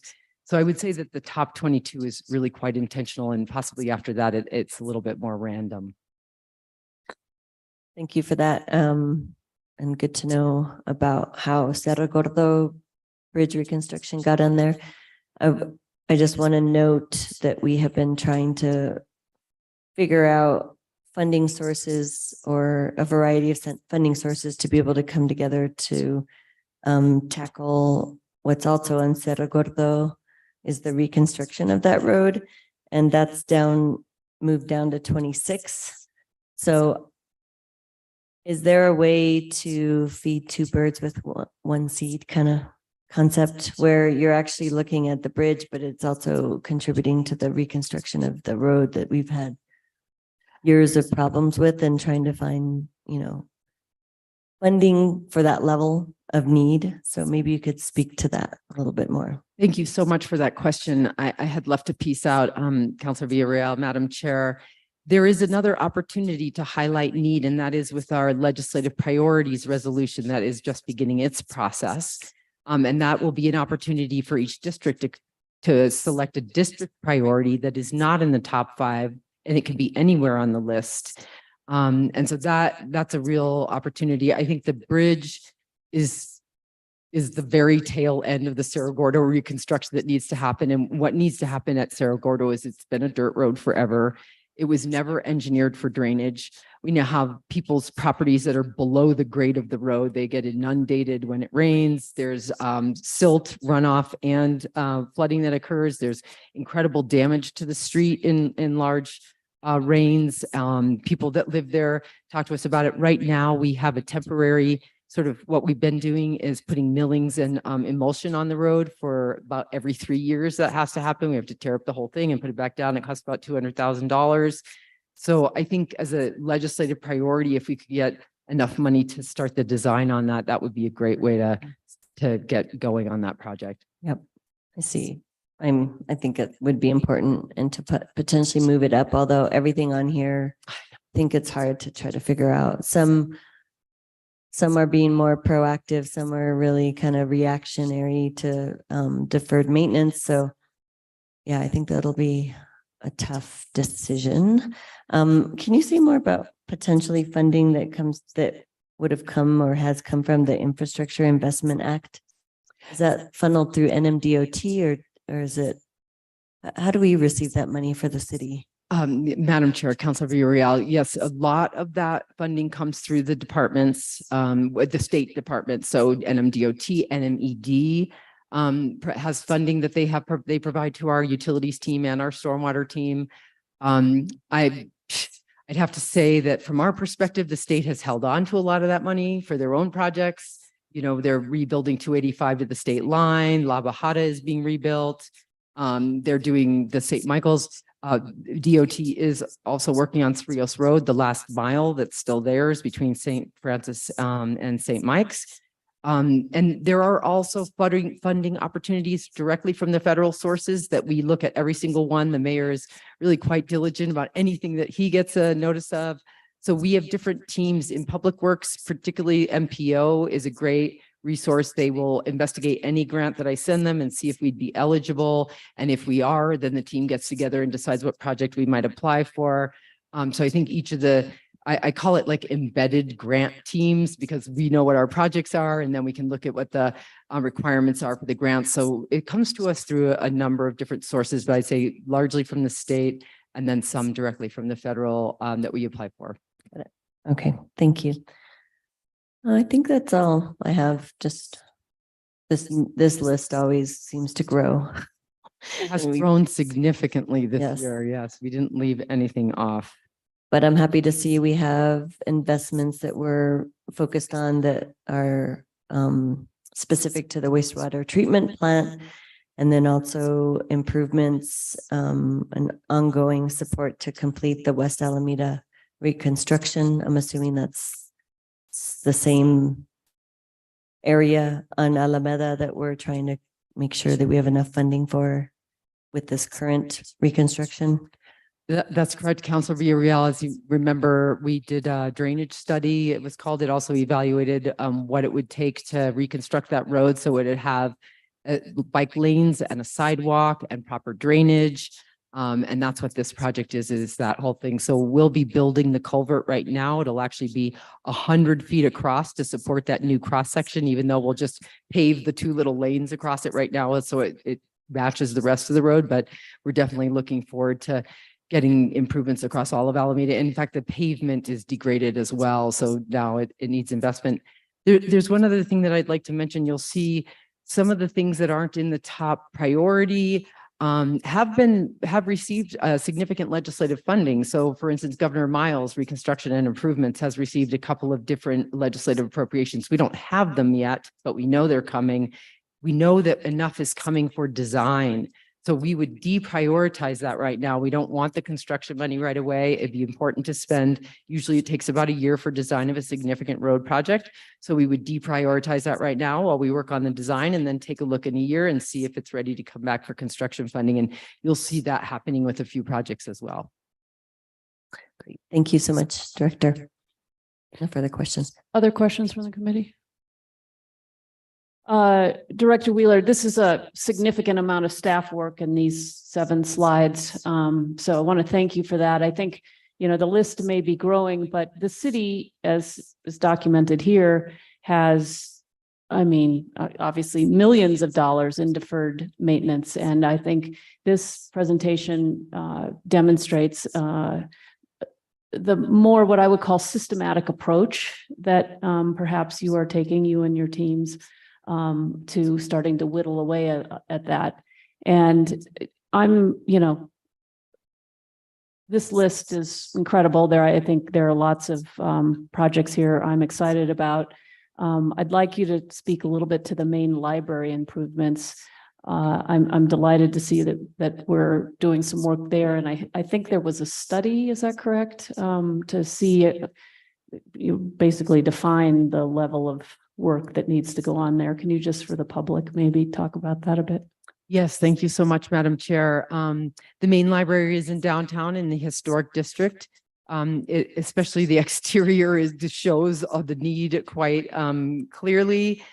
So there is Director Burnett actually received a grant, pursued and received a grant to do an assessment of the main library for historic renovation. And what that requires is that you take assessment of exactly the way things are right now. And so they're in the midst of that and really assessing what is the condition, what would be the appropriate mechanisms for renovation, what would it take, and we should come out with a budgetary estimate for those renovations.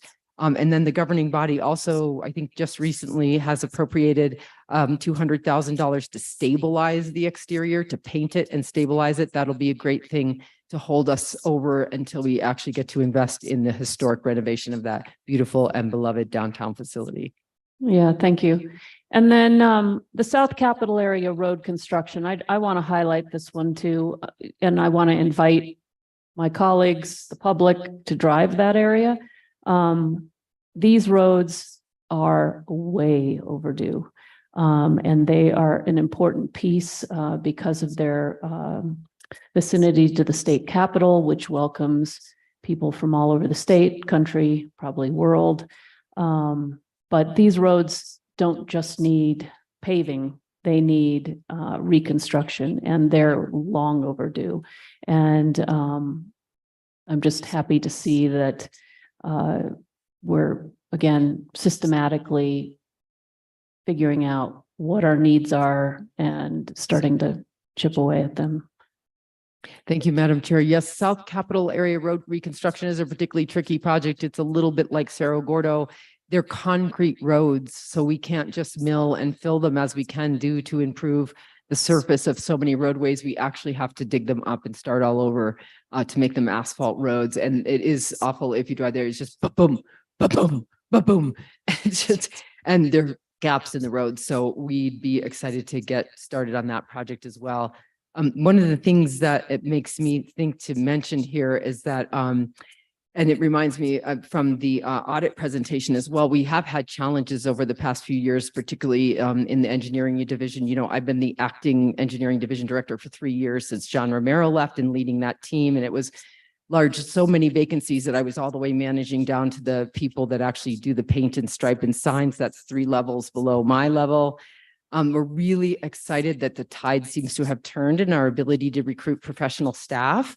We now have a professional engineer who's the traffic operations engineering supervisor, who is a genius with signals, and he's leading that team now. We also hired about a year ago a traffic engineer, Jean Wolfenberger. She's fantastic in helping us to identify and address safety issues. We actually have identified a candidate and hope to be making an offer for a complete streets division director any minute now. We just brought in a project administrator to work with Ramella, who's been single-handedly doing over $80 million of road projects. She does the grants, the contracts, manages the projects. She now has a project administrator working for her, and we're working on filling another one of those. We expect to be making an offer for a capital planning manager that will help me with this ICIP and capital planning and make it accessible to the public. So that is to say, funding is one part of the puzzle, capacity is the other part. When the Infrastructure Jobs Act and the Inflation Reduction Act were passed, we jumped into action to increase our capacity by establishing on-call contracts with professional firms that could help increase our capacity. So we do have a number of contracted project managers now that are helping us lead even more projects than we could lead alone. And we keep in touch with them about what our forecast is and what we might need from them, so they manage their staffing levels to meet our needs. So capacity is another. We looked at 5 road projects, and I thought to myself, who's going to manage all those projects? Because we have a lot going on already. There's 22 active road projects, 3 going into construction this summer that include the South Meadows Agua Fria project, and the Guadalupe is going into construction this year, which is both the bridge and the Guadalupe Street. So we are also keeping an eye out for capacity, and I think our partners all across the city, particularly in finance and purchasing, we've been talking about ways to create capacity there as well, sort of like what Director Graham just presented, which was that those professional services to assist with plan review. We need to create that kind of capacity in order to deploy as many projects as we'll need to, especially when we get the legislative appropriations after the audits are cleared. Great. Thank you. If there's no other questions, is there a motion? Second. Motion and a second to approve this item. Can we get a roll call, please? Certainly, Madam Chair. Councillor Cassett, Yes. Councillor Lindell, Councillor Rivera, Yes. Councillor Villarreal, Yes. Councillor Romero Worth. Yes. Motion passes. Thank you, Director Wheeler, for being here. All right, we're moving on to item P, which is a resolution proposing a ballot question to be submitted to the City of Santa Fe's voters during the November 7th, 2023 regular local election regarding amending the city's charter to include a provision establishing an independent office of Inspector General for the city of Santa Fe. Not sure who we have here supporting this, but we do have some of the sponsors, both on the committee and online. I don't know if you wanted to speak to this item or if you want to go right to questions, sponsors. Okay, just going to questions. I don't know about Councilwoman Villarreal or. I think we have Counselor Michael Garcia, I think is in the Zoom room. And if we can get the screens on, if he's going to participate. All right, if there aren't, if the sponsors don't want to speak to this, we'll go right to questions. Counselor Lindell. Sure. I've spent a fair amount of time looking at the Albuquerque website about Inspector General, and I have a basic philosophical concern with this. I don't know that I'm against the idea, but I don't really see a reason for this to be a ballot question. And the reason I say that, my great deep concern with this is we're passing something that we don't know what we're passing. We don't have any budgetary commitment, knowing what we're passing. We don't have any idea of how much personnel we need. We don't have any idea of how much money is going to be requested for consulting. It's the devil's always in the details of these things. And by just putting out I don't understand why the council couldn't work this out and have some specifics and know what we're really passing. I just don't see this as a referendum item. I won't be supporting it as a referendum item. I've done a fair amount of research on it. I looked at numerous things studied the Albuquerque ordinance. One thing I found really interesting in that was that the police are exempt in that ordinance. I think that those are the kinds of conversations that the council wants to have before we're committed to something that we haven't really and truly vetted. I have concerns about the budget, the amount of personnel that'll be needed, how much consulting there'll be. And like I said, a lot of details need to be worked out on this before I would be able to support it even at the council level. Previously, when this came forward, it was at the council level, and I just don't see why this needs to be a public referendum. So those are my thoughts on it, Chair. Thank you. Thank you, Counselor. Oh, great. The screen just came on. Counselor Garcia. Counselor Michael Garcia, just for the public who might be listening. Thank you, Madam Chair, and thank you, Councilor Lindell, for your comments. I really appreciate the feedback and you taking the time to look at the City of Albuquerque's Inspector General office. I think that office is a good example of how an Inspector General's office can be productive and work towards not only the city's best interests, but the residents' best interests. And so to get to your question of why put this question forth on the ballot, the way I look at it, and this, I'll let my colleagues speak for themselves, is when we initiate this through a charter amendment to take away an Inspector General's office would require the will of the people as well. And we saw what happened when a similar office was in city government years back, and it was through the actions of an administration that dissolved that office.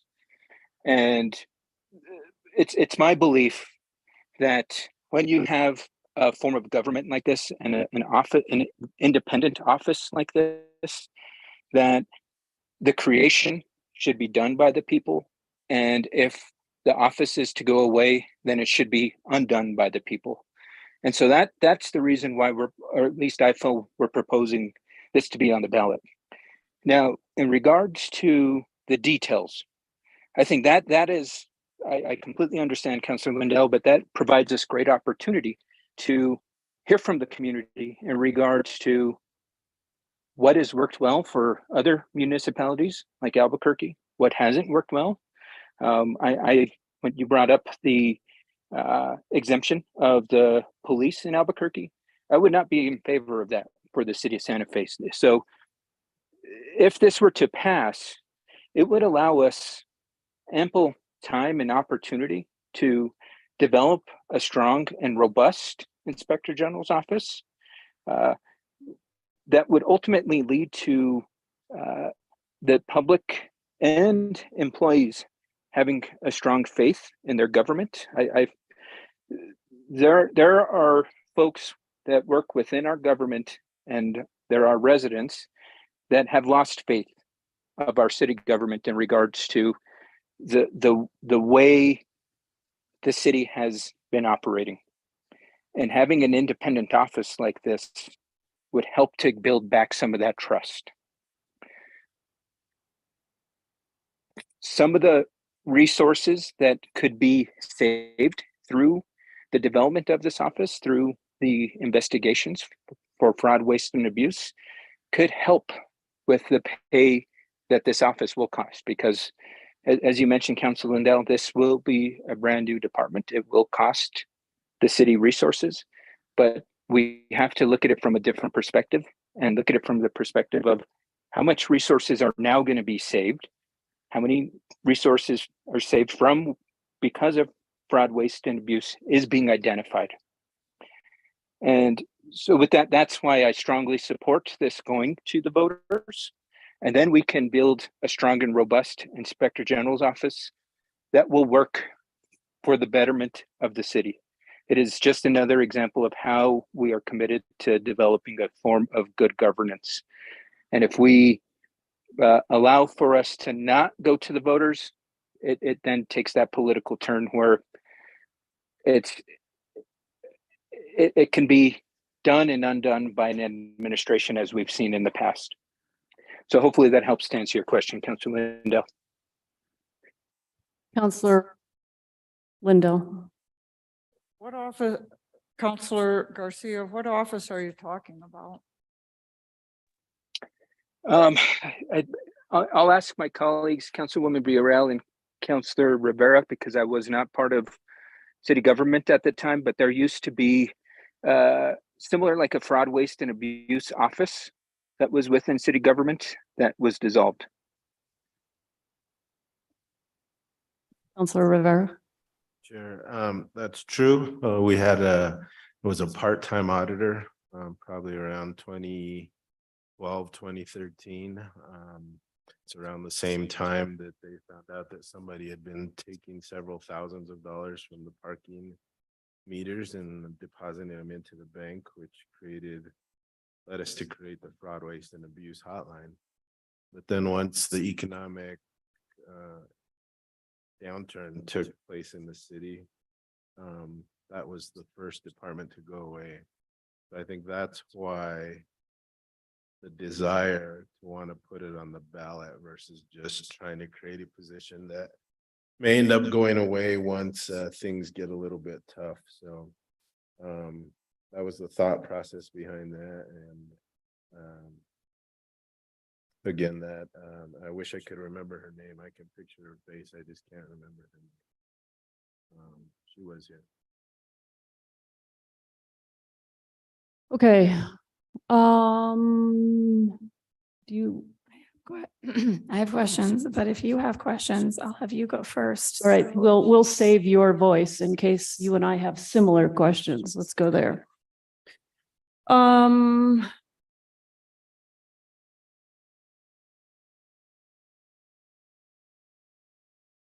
I guess yeah, I have a number of concerns. But first I want to ask Counselor Garcia about something he said. So we'll save money and that money is going to help us pay for this new office. Where are we saving money? You would save money through the identification of fraud, waste, and abuse, Counselor. And I guess I'm not aware, we had an incident, $35,000, I believe, where the city was defrauded of $35,000. Is that what you're referring to? Something like that? So I'm speaking in general. Yeah, so you think- Whether I'm sorry. you're looking in the micro, I'm looking at the macro. If there are employees who feel like if there is time card fraud, if there are city employees who feel there are other ways that city resources are being misused, those can be investigated.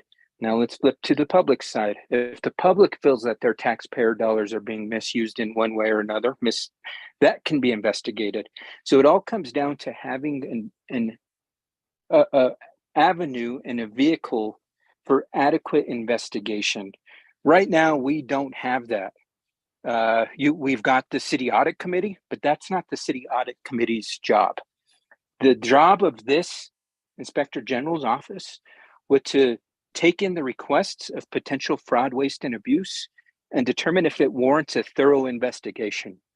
And that way, when a thorough investigation is conducted, there might be fraud, waste, and abuse identified. There might not be. And so I would encourage folks, as Councilor Lindell has done, to review some of the reports that have been done, for example, by the city of Albuquerque, and look at how much fraud, waste, and abuse has been identified. And this is not a novel concept. There is a reason why these offices are created, whether it's at the state government level or the federal government level. It's because it's a vehicle for fraud, waste, and abuse to be identified independently without political pressure being given. And it helps to build the confidence and trust of not only the employees of that entity, but also the external stakeholders, in which this case are the taxpayers. Okay. Thank you, Councilor Garcia. It's interesting because I'm not aware, I'm aware of the $35,000 that the city was recently involved with. There was fraud by a vendor, cost the city $35,000. Director Oster, I believe we've recovered the bulk of that. Is that correct? Is that something you can talk about? Chair Romero-Worth, yes, I am pleased to say that by working with the city's fiscal agent bank, Wells Fargo Bank, our treasury office was able to recover about 5,000 minus, say 32,000 of that, a little bit more than 32,000. There was an amount of $2,600 that was not able to be recovered. But what happened there was the bank was able to trace the funds and pull them back from the recipient bank account. So that's an exceptionally good outcome. Yes. Not common, but I'm very proud of our team for working with the bank to recover those funds. Great. So I guess though, the idea would be that I'm just not, so maybe we would, if we'd had this office, we would have prevented that fraud from happening. I'm not sure that's true, but, and therefore we would have saved that money, but we got most of it back. So that's good. I'm concerned. So we have a hotline, and that hotline is required by an ordinance. And it describes the hotline as being for employees to make reports. And, I think if there was a concern that the public might be aware of fraud, waste, or abuse, we could certainly expand that hotline and advertise it to the public. So that folks could report it there. I'm also aware the internal auditor duties and responsibilities. If the internal auditor detects instances of possible fraud, waste, or abuse, or potential violations of law by an auditee, the auditor shall report the irregularities to the city manager and the audit committee. And I think we spoke a little bit about the audit committee as part of the audit presentation as being kind of in this function, right? They are independent. I don't know, perhaps Director Oster, can you talk a little bit again about the role of the auditor and of our audit committee? I mean, and their ability to review internal audits that might catch this sort of thing. I feel like we have things in city government that help us detect this stuff, prevent it. It's of course very serious, and we want to make sure that we are doing what we need to do, but I don't want to see us adding a layer of bureaucracy that might not be the best use of our dollars, of taxpayer dollars. Thank you for the question, Madam Chair. That is correct. There is an existing ordinance relating to internal audit. And one of the duties of the internal auditor is to report any identified instances of fraud, waste, and abuse to the city manager and the audit committee. And then with regard to the hotline, that also exists in ordinance. And my understanding is that it is currently up and running. As the chair mentioned, it's currently specific to employee complaints, but I think it could be expanded if there was an interest in doing that. With regard to the role of the audit committee, I would like to highlight that the audit committee is, it consists of members who are selected by the municipal judge. They are, their appointments are approved by the governing body, but management does not play a role in the selection of those audit committee members. They're nominated by the municipal judge and approved by the governing body to be able to serve on the audit committee. And then the audit committee has oversight roles with regard to the selection of the internal auditor, the review of the work plan of the internal auditor, the audit plan, the review of the reports. The internal auditor's reports are presented to the audit committee, and then the audit committee makes recommendations to management regarding the findings and the recommendations from the internal auditor's report. One thing that has changed in relatively recent memory, prior to my time as a city employee, but the internal audit function gained independence by taking it outside of the employee population. In prior years, the city had an employee that served as an internal auditor. Now that function is done by a third party, by a contractor. So there's extra independence there. In the past, as an employee, there could have potentially been some question of loyalty or, whether or not the person was truly independent of the city. But when you have a contractor performing those functions, there's no question that the personnel performing the internal audits are, for example, not hired or personnel decisions are not being made by the city for those individuals. Okay, thank you. And I guess, to the extent that we want to, the city charter is like our constitution, right? You don't want to clutter it with a bunch of things that we can do directly. So, I mean, I think if the governing body thought we needed an Office of Inspector General, we could do the hard work of the policy development, which would be to look at other cities, what they've done, what we have, what do we need, what are good models, do we need this? The idea that we want to put it in there, we have to be very careful what we put in there, what we put in our constitution, in our city charter. And I don't know, I don't know enough about the history. I'll be interested to learn more about this part-time auditor we had in 2012, 2013, and the reasons why we got rid of that office.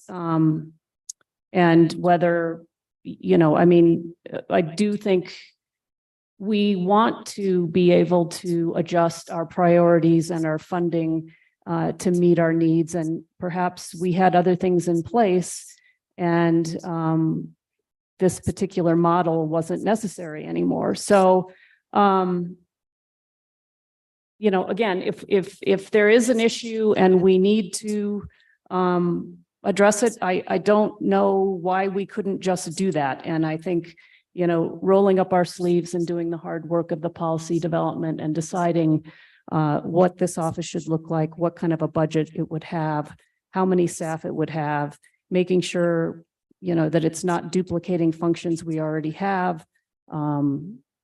This idea of people losing faith in the way the city is operating, not exactly sure what that means.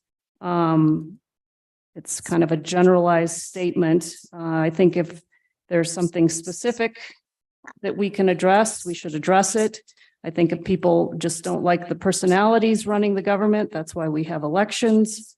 So again, I'm not sure that we need to put this in the charter. I agree with Councilor Lindell. And I think, if there's a problem we're trying to solve, I think we can do it directly through an ordinance. Councilor Cassett, you had other questions? Yeah, there's a couple of follow-ups on that. I am curious about, we do have these functions in a sense already. Do we have evidence at this time that there is widespread fraud, waste, and abuse that we're not catching? Is there a reason to think that this is a large problem that we're not addressing? Are we getting that from our internal auditor? I'm just curious if why there's belief that our current systems are not doing the job. Who are you?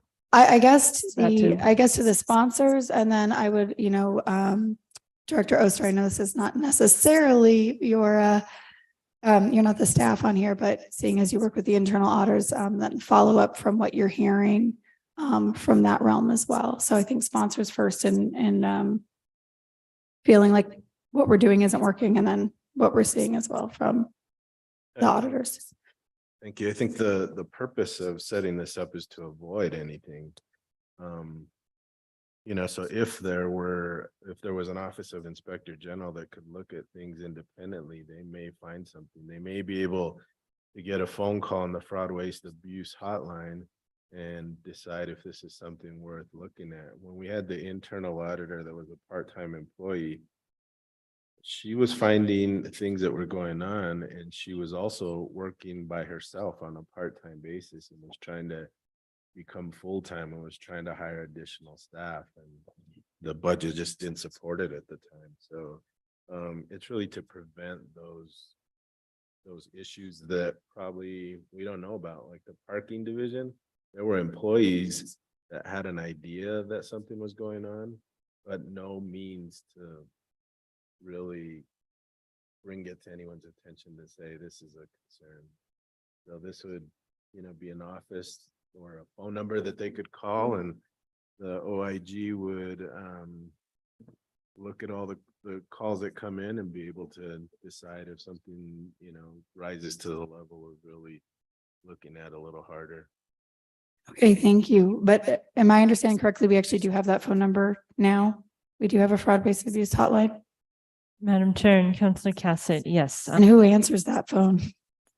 I'm not sure. There is a web link and also a telephone number, which I'm happy to provide. Yeah, I'd be interested to get more information on what the process looks like when somebody does call. And what happens next.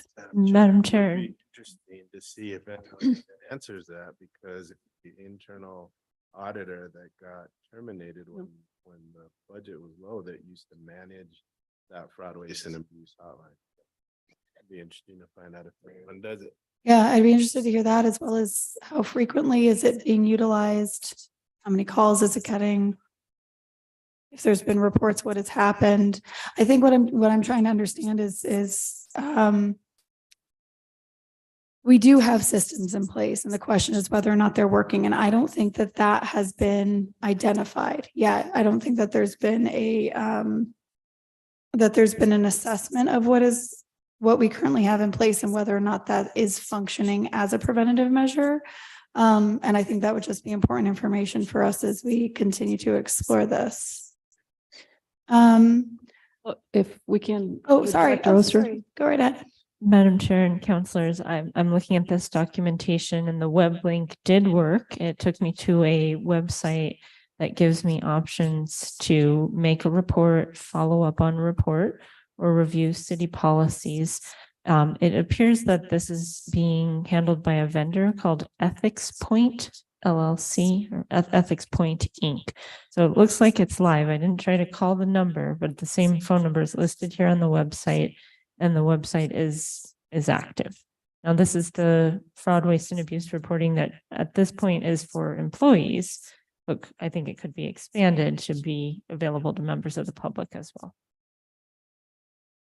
Thank you. Yeah, I think that definitely getting some more information on this process would be really, really helpful. Can I help with that? Sure. So I actually do have a readout. And maybe we can get this out to the committee and the governing body. In 2023, there have been 2 calls to the hotline or 2 cases. They're actually listing 3, but one was a test to make sure the system was working. There was one in January and it was apparently resolved. And then there was one the end of July, which is still under review. And I guess my question, if I can piggyback, is who reviews this? So it's a contractor that's running the system, and then where does the complaint go? Madam Chair and Councilors, I don't know the answer to that. I'm not sure if anyone else here from staff is aware of how this works. It appears to me like it's a third party that monitors the hotline and reviews the concerns. I can ask the Human Resources Director if she can confirm. Yeah, I think it would be interesting to know what happens, when there is a complaint. Again, easy to expand the hotline, but I think the overarching question is what happens when a complaint is filed? And it doesn't look like there have been a whole bunch of complaints by city employees. So that's sort of interesting. Anyway, back to you, Yeah, Councilor. thank you. Definitely would like to get more information. And then maybe somebody knows the answer to this in Albuquerque, but I think that's another good question. So if somebody reports something to the Office of Inspector General, they say it's something to research, or they say it's something to look into, do they then go to HR at that point? So like after it goes to the office and they think that there's fraud, waste, and abuse, then what happens in Albuquerque? Do we know how that process works? Our screen went dark, so. I don't know about Albuquerque, but I know our process used to work as ethics, the contractor, and I don't know. I assume we're still paying them, I guess, because I was under the impression that budget had been removed as well. But that they would send it to our auditor that was here with the city, and the auditor would look at it and decide if it was an HR matter, a police matter, something that she could investigate herself. She would be the distributor of where that call would go and be addressed, or by who it should be addressed by. Okay, so the call would go into a contractor would then send it to the Office of Inspector General, and then they would farm it out to the appropriate department. Am I understanding that? So in Santa Fe, it wasn't the OIG, it was. Oh, yeah, the internal auditor, excuse me. Thank you. But that was the process. So the hotline was still a contract? Okay. Yeah, so I think I'd really like to know what our system looks like now. Can I piggyback? Yep. So I believe the McCard report talked about this. I think the person you're referencing, and we I would just, I guess, say that maybe we should look into what the McCard report said, because I believe we got rid of that person. So that, and we put in place other things because that wasn't working well. So again, I think we need to know the history of this person who was around and who I think was the subject of the McCard report on how that was working and might have been the reason why we don't have that anymore, and why we have the audit committee overlooking things, and why we have the hotline. So I think we need a little bit more work. So sorry, Councilor Cassett. Oh, thank you. Helpful in terms of research. And then that brings me to another question about oversight of the independent inspector general. So if we have somebody that people feel they're not upholding their duty to be fair and impartial, where's the check on them? And I don't know if Albuquerque does this or, some other model, but if this is an internal employee that is independent of the city manager, of the executive, of the governing body, if they're not doing their job, how do we know and get rid of them? Or how are they put in place in the first place? I mean, I think those are some of the details. Councilor Garcia. Thank you, Madam Chair. I think the crux of the question is being asked is, that's the beauty of us being able to develop the process should this go to the voters and they adopt it. Albuquerque has their own model, and so I'm not advocating that we 100% adopt what Albuquerque has in place or any other municipality. I think that's where we began to look at what works well for our government, what systems we have in place where we don't need to duplicate efforts, where are the gaps, and incorporate those gaps into the Inspector General's office. It was mentioned that the Internal Audit Committee or the Independent Audit Committee, I think it was kind of maybe being implied that the IG's office, that the proposed work could be done by that committee. They're completely separate investigations. And we also got to remember that those committees are not full-time employees. Those are citizens advisory committees. But to get to the question that Councilor Cassett had, the city of Albuquerque, they have similar to an audit committee, but it's another independent committee that determines if they're the oversight body for the Inspector General. Their process is they nominate so many members to the city council for consideration, and then the city council selects somebody based off of those recommendations. Now, in the instance where their term is, they want to terminate the term of the IG before it's over, that independent committee is the one that would recommend that termination based off of, there has to be appropriate actions taken on behalf of the IG why their contract is being requested to be terminated. So again, I think the structure, there's a lot of questions around structure, which we don't know the answers yet, because that's where we would have the ability to develop this office. We would have the opportunity to look at the gaps, incorporate the gaps into this office, and ensure that we have a strong and robust office that is going to ensure that all instances of fraud, waste, and abuse are going to be addressed. This is not a mechanism of cluttering our quote unquote city's constitution. This is a mechanism of strengthening our form of government. So I want folks to look at this from the opportunity perspective and not from the deficits approach, because this is an opportunity for us to be proactive and get out of the reactive mode that we've constantly been in. So thank you, Madam Chair. Thank you, Councilor. Although I'm not sure we've been reactive to fraud, waste, and abuse, we've been reactive to, as we discussed earlier, lack of employees and system failures. Our audits are not late because of fraud, waste, and abuse. That's not what happened. So that's a jump. I understand, that there would be, the opportunity to look at this. I do not feel comfortable taking something to the voters that I can't tell them about. That if my constituents say, well, what does this look like? What do they do? How do they get selected? That I say, I don't know, go ahead and give us the permission to do it and then we'll do it. I don't feel comfortable with that. I don't see a need as to why we would have to put this in place now and kind of this like hurry up and do it as opposed to really taking the time. We have an election every year. We can call a special election. So I don't see a need to put this on the ballot at this moment because one, all these details have not been defined.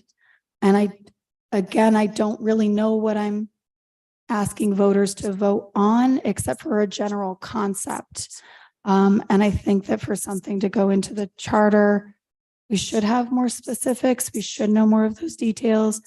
I also, again, am really curious about what we have in place and identifying what those gaps are. And also in terms of looking at other models. So Albuquerque has an OIG, which I don't know if it's actually called it, but I kind of like the way that sounds. I don't know what other models other municipalities use for this type of oversight. And I would be curious if that's something, if there's a model that, if our model's working, whether it's not. And if it isn't, if there is a different model in another place that is more appropriate. So again, it's not, this is important work to do. And of course, making sure that oversight is happening. At the moment, I have not really heard a argument that it's not, that we're not catching things that we should be. And without really the details of what this means and what this looks like, I don't think it's ballot ready. That doesn't necessarily mean that in a year it would be something that we would choose to put on next election's ballot. But I think that it is our job to really be proposing something more specific, and we would have the opportunity over the next year to get the community input about what that looks like. I also want to confirm that our hotline is set in ordinance, correct? So we cannot just simply defund it. We have to do this, correct? Madam Chair and members of the Finance Committee, the fraud, waste and abuse hotline is in section 19-2 of existing city ordinance. The short title says this section shall be known as the fraud, waste and abuse hotline ordinance. And that is in chapter XIX. Sorry, not that good with Roman numerals. 14, right? No, I'm not. 19. XIX, which is relating to personnel. Okay, thank you. That'll be helpful to take a look at that. I think those are all my questions. It sounds like a lot more information to be gathered that I would like to see over the course of this conversation. So I'll yield the floor. Thank you. Thank you. And I would just note, Councilor Cassett, that if we want to create an office of Inspector General, we do not need voter permission to do so. We can do that. And we can do the hard work of the policy development to figure out how that office would work and how, whether it's duplicated or not, a duplicated effort, or what we need or what we don't need or what we have, or, how it's structured. Councilwoman Villarreal. Thank you, Madam Chair. A couple things came up for me. I guess I needed clarification from staff about kind of structurally how things work with the audit committee. But I also want to say that, that hotline, it would be good to hear more about how it's functioning. And just because we've gotten 2 calls doesn't mean that there's no problems. I actually think not many staff know about that. And then, thinking about in general, why do we need this? We don't know, or we haven't gotten any complaints through other mechanisms about waste, fraud, and abuse. And I guess I just want to caution us to say that just because we don't know about things that are happening doesn't mean they don't exist. So I guess I would be more of the mindset to have something of an internal watchdog through an inspector general. Because when I think about audit committee, their advisory and their recommendations are not binding from my understanding. So I'd rather have an entity that's independent, an independent arm of the city government that does have a distinct purpose and it has more breadth and depth in terms of their advisory. I mean, in terms of their scope of work for what we need to be looking at holistically. And, you know, there may have been some things in the past with a part-time audit person, internal audit person, but I also feel like they were not set up to be successful. And so they may have had certain personality things and whatnot. I mean, that goes for any of us or also staff, but I guess I'm just thinking that like the capacity is not there. And so I had a question for staff about the audit.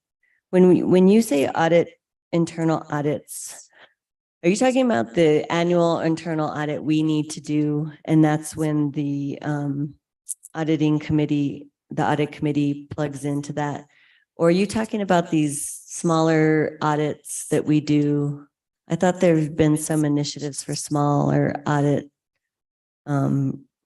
requests that were done by a consulting firm. So can you distinguish the difference? There's the main audit that we have every annual requirement, every year we have to do. And then there's, explain some of the other things that. Yeah, and I think the distinction is that's an external audit. What the presentation we had at the top of the agenda is an external audit. Right. And that's what's just been completed for FY21. And then I think you said, Director Oster, that we are under RFP for some internal audits that I guess I'll let you maybe. Yeah, I guess maybe you could say which internal audits have been done most recently, so we have a better Certainly. idea. Sure, absolutely. Certainly, Madam Chair and Councillor Villarreal. And this information is available on the Finance Department's page of the city website as well. There's a description of the audit committee, a link to the ordinance, which was revised most recently in 2018. It is in section 6-5 of city code. And then there are links to both the internal audit reports going back to 2019 and the external annual audit reports. Now I'll flag that we don't have the 2021 on there yet because it was just released this morning, but we're working on getting it up there. So there's two different types of auditing. There's the external financial statement and compliance audit that is required pursuant to the State Audit Act, and that is overseen by the Office of the State Auditor. Then we have internal audit, which is separate, and that is subject to the city ordinance related to internal audit and then the audit committee. As far as what reports have been completed recently for internal audit, there's one from FY22 related to the police evidence room, FY21 Public Utilities Department, FY20 leases, and FY 2019 procurement. So the internal audits tend to be more specialized. The external audits are, like AJ was talking about during the presentation earlier, they are they're comprised of three different areas. There's the financial statement audit, which is performed in accordance with government auditing standards. Then there's the evaluation of the internal controls, which is Yellow Book, also government auditing standards. And then we have the uniform guidance or federal single audit, which relates to the federal funds. So internal audit tends to be, at least in my experience, more targeted to a specific area. One of the things that the internal audit vendor will do as part of their work is create an audit plan. They'll do a risk assessment and they'll make a proposal to the audit committee regarding where they think that they should focus their efforts. And one of the duties of the audit committee is to review and approve that internal audit plan proposed by the internal auditor. Thank you. I think what I'm curious about is for those internal audits and the ones you listed are two things. How are they selected? And does it come from staff input? Maybe, I mean, it would be good if the actual hotline directed them to kind of focus on certain areas or departments. And then the other thing I'm always curious about, we get a great presentation about how their recommendations and I remember there was some really good ones for the police evidence room. And what I'm curious about, and I don't feel like we have a mechanism to make sure that those get done. There was great recommendations and the follow-up to me is like in the air. I don't know who's following up with that, who should be following up with that, who shouldn't be following up with that, including the people that are actually supposed to, the departments that are supposed to improve their processes or other issues that were brought up. So that's kind of where I'm stuck here. The audit committee doesn't have capacity to keep following up with those. These are advisory folks. Who then is following up with those pieces to make sure that those, what I thought were strong recommendations, are actually being acted upon, and that actually there's a time frame that they need to complete them. Madam Chair and Councilor Villarreal, so to answer your question about how the audits are selected, there's a methodology and standards that internal auditors follow, similar to what the external auditors do. Both internal and external auditors perform what's called a risk assessment. So, you know, we have many transactions. There's no way anyone, internal or external, could look at every single transaction and say with certainty that everything is perfect. They're using a risk-based audit model where they evaluate the areas. Some areas are always high risk for every audit. Other areas, it varies, you know, from audit to audit based on prior year findings, for example, findings from other external parties. We're also audited by the federal government. Just this last fall, we had a review with the Federal Transit Administration of the transit program. So the internal auditor will take into account a variety of factors based on the type of transaction, just being high risk, to, you know, known issues having been identified in the past, and they'll incorporate that into their audit plan and they'll make recommendations. Usually it's for 3 to 5 years at a time. They'll propose an audit plan and say, okay, these are the audits we think we need to perform in this order. And that internal audit plan is something that would be reviewed, and then there would be a recommendation to approve it made by the audit committee to the finance committee. So at this point, the internal audit selection process is underway. We're doing a procurement. And then after that vendor is selected, the internal auditor will make a plan, and that'll be reviewed by the audit committee. And then if they think it's appropriate, they'll make a recommendation to the finance committee that plan be adopted. As far as follow-up on the findings, I will tell you that is something that came up during the most recent audit committee meeting. That committee meets quarterly. The last meeting was in May, and the next meeting is actually this week on Thursday. And so the audit committee reviewed back in May an internal audit report relating to payroll. And one of their questions was about follow-up. So they asked for an update. I can't remember if it was in 6 months. I don't know if the deputy city manager remembered, but the audit committee specifically asked for an update on the status of the findings. Another one of the duties of the audit committee is to advise, review, and make recommendations as requested by the city manager, the finance committee, or the governing body. So I think any of those entities could request that the audit committee follow up on the implementation of recommendations from the internal audit or the external audits. Well, and that goes to my point. They meet quarterly. They can definitely say, hey, what's happening with that, and get an update, but the update doesn't actually then move forward what we need to get done. And that's what I want.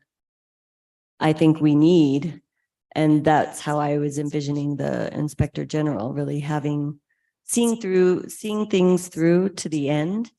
Instead of saying, can you give us an update? And then it's still kind of maybe in limbo. And there was maybe bits and pieces that staff can take on, but like as a whole, there were some really good things that were brought up by those internal audits. And that's why I guess I'm just curious how to make sure that we're following through with everything, Are you willing to hear from the please. Assistant City Manager? Good evening. Oh, okay. Good evening, Chair. I'm Councilor Villarreal. So we get those recommendations and then the management is similar to the audit committee. They give us recommendations. The management is allowed to give a response. We're doing it a little differently because prior years, the internal audit committee was overseen by the finance, which we thought was not correct. So we moved it into our office, the city manager's office. Those recommendations would be followed up by our office. And then, and so that's currently in our office, is to follow through with those recommendations and changes. One other thing I do want to mention is that in the current RFP, one of the things that we look for is not only the risk plan, but also if something comes up that needs, just a single audit. So for example, if a department is concerned about fraud in some area, they can bring that to our internal auditors and they can do a very specialized, specific audit on that finding. So if we get a call from somebody within this fraud, waste, and abuse hotline, the internal auditors can take over that and look at, do an audit on that particular issue. Yeah, I think that those are all good things. I think what the missing piece is, appointed positions that are, people are hired and can be fired by the mayor. I think what's hard is that if I'm not saying this happens, but I'm saying if someone decided that doesn't seem like something we want to pursue for whatever reason, then that just goes to show that, who then prioritizes and how. What if it's certain staff that, no one wants to believe that they could potentially do that. And I don't know. I just think that the politics of it, there's always a level of that, but I would really like to see an independent person or office being able to have that independence, because that's the piece that I feel like we're missing right now. And so I guess I'm just really wanting us to be able to have actionable goals to finish all those, recommendations that we do in these internal audits. And I feel like there's still a lot that are outstanding. Okay, I think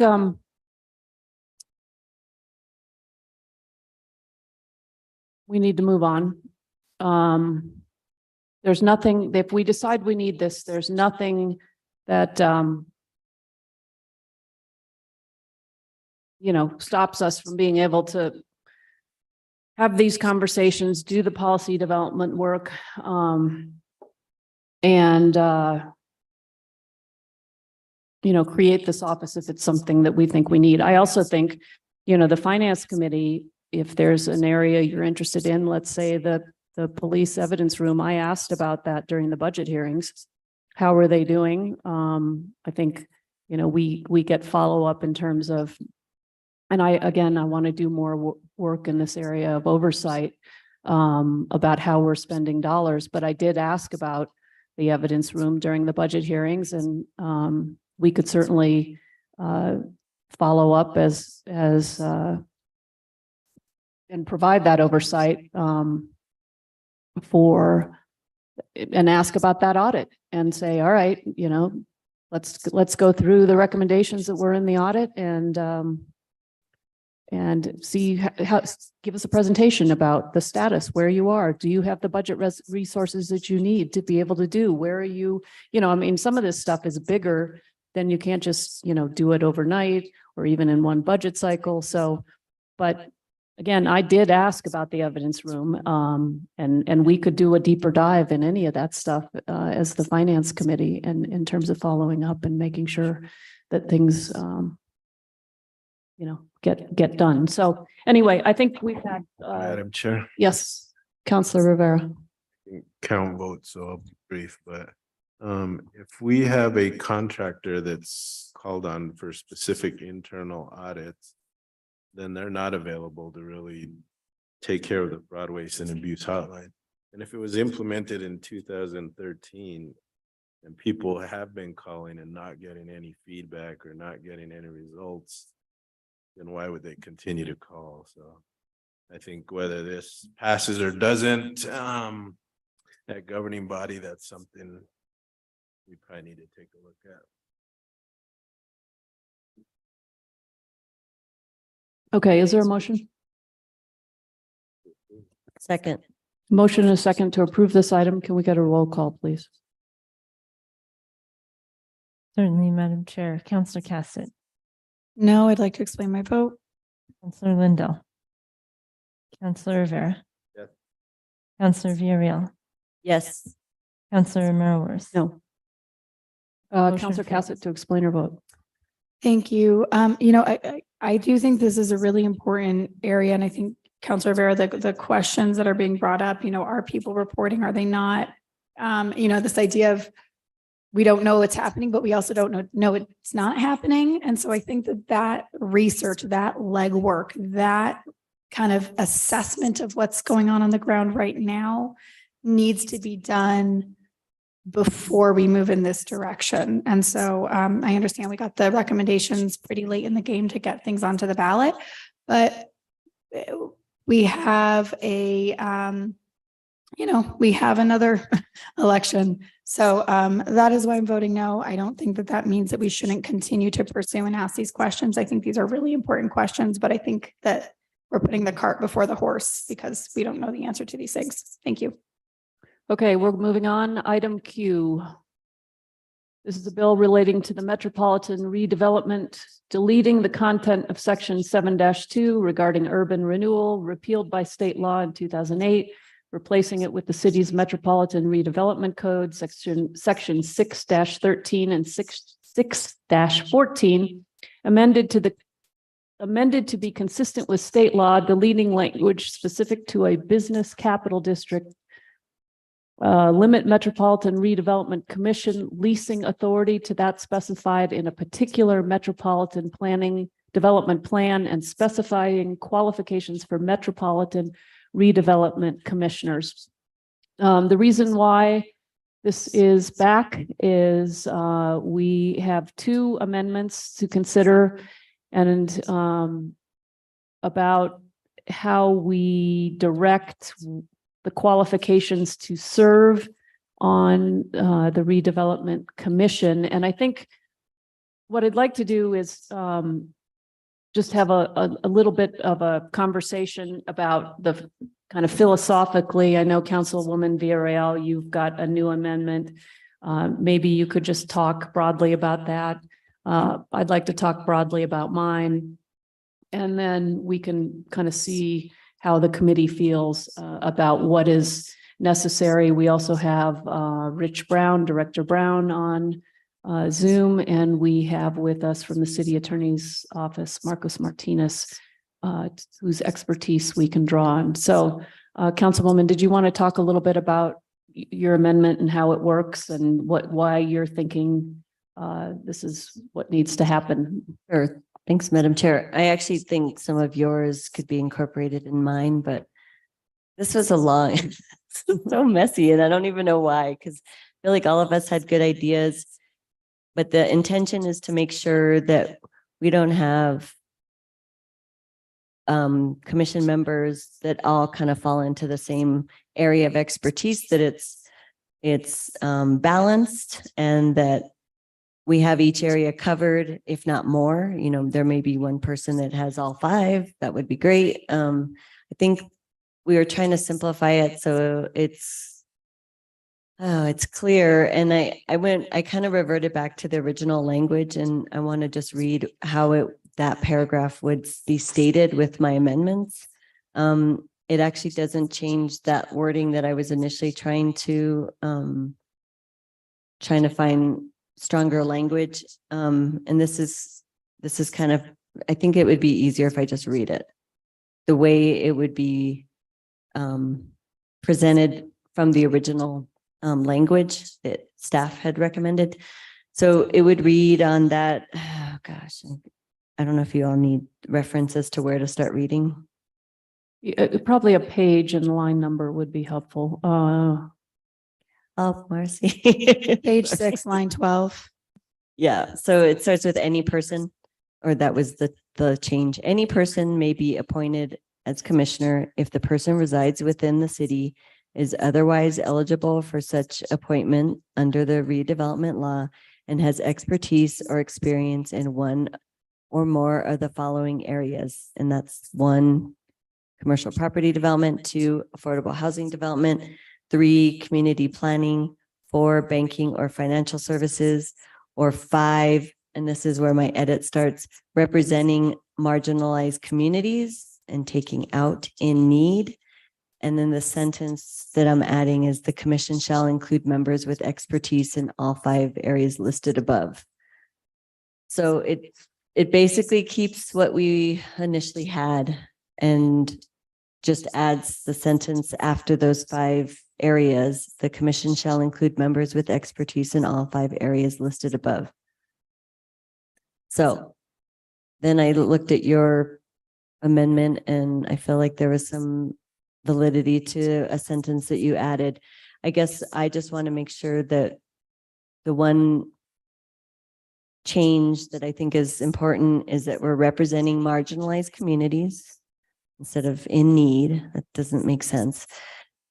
And that we make that language, whether it's a combination of what Councilor Romero Worth had added, but I wanted it to say similar to the commission shall include members with expertise in all 5 areas listed above. So I'll stop there and see how you want to approach these 2 blendings. I do also want to add that I still have that other amendment that I had proposed about, hold on. Restoring the word advice and consent, because this is not a advisory committee. This is an MRA has more teeth and decision making. And so I still think it's important to have the advice and consent of governing body members. So I'll stop there. And I guess I have a question. So how does that work? So do we advise and consent on this? Or do we have to say that we need to advise and consent on this?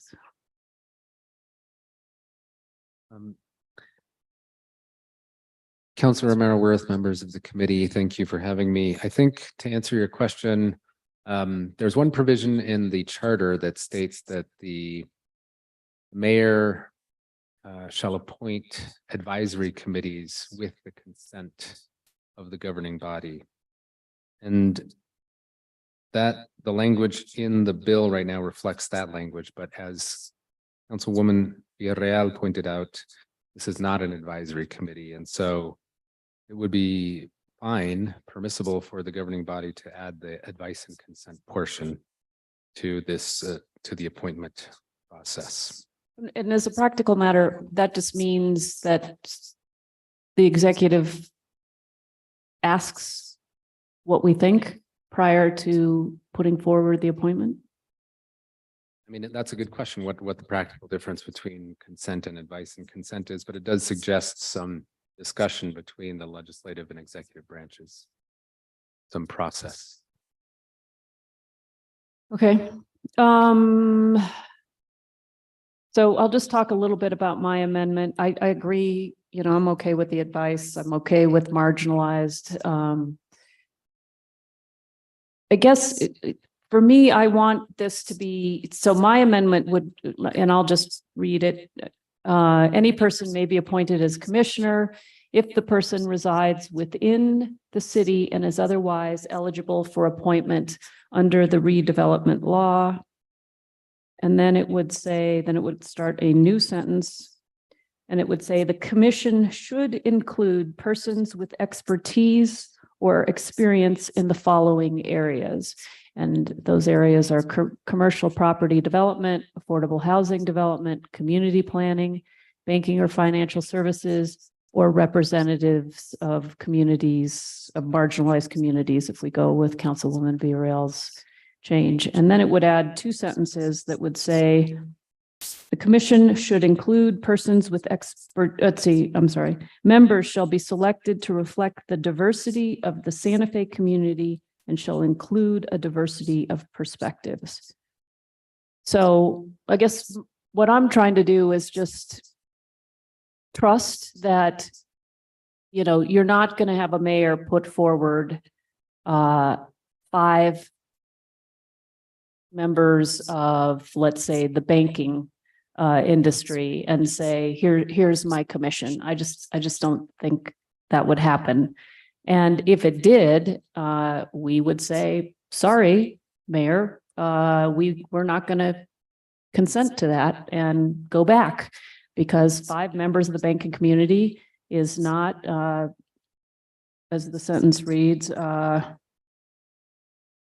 reflect the diversity of the Santa Fe community or a diversity of perspectives. So I guess in my amendment, I'm giving flexibility. I'm suggesting some trust that the process will take care of getting these types of skills on the commission.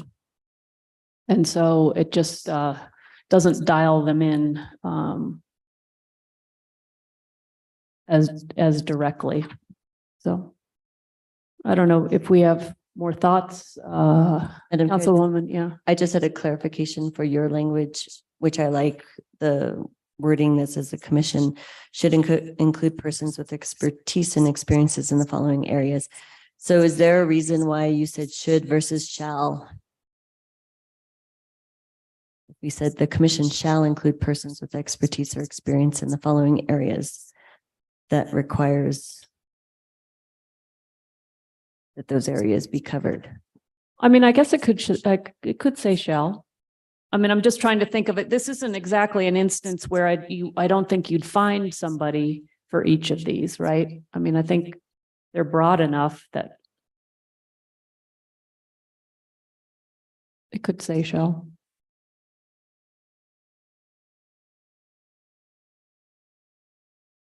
Chair, was there any thought by either one of the 2 amendment sponsors to put, if possible, 1 person representing the commercial, 1 person representing affordable housing? So if it were there, and we would all know if there was somebody there representing a group that, or an expertise that maybe wasn't selected, you could have that flexibility there as to why somebody from community planning, let's say, wasn't chosen over maybe 2 people with commercial property development.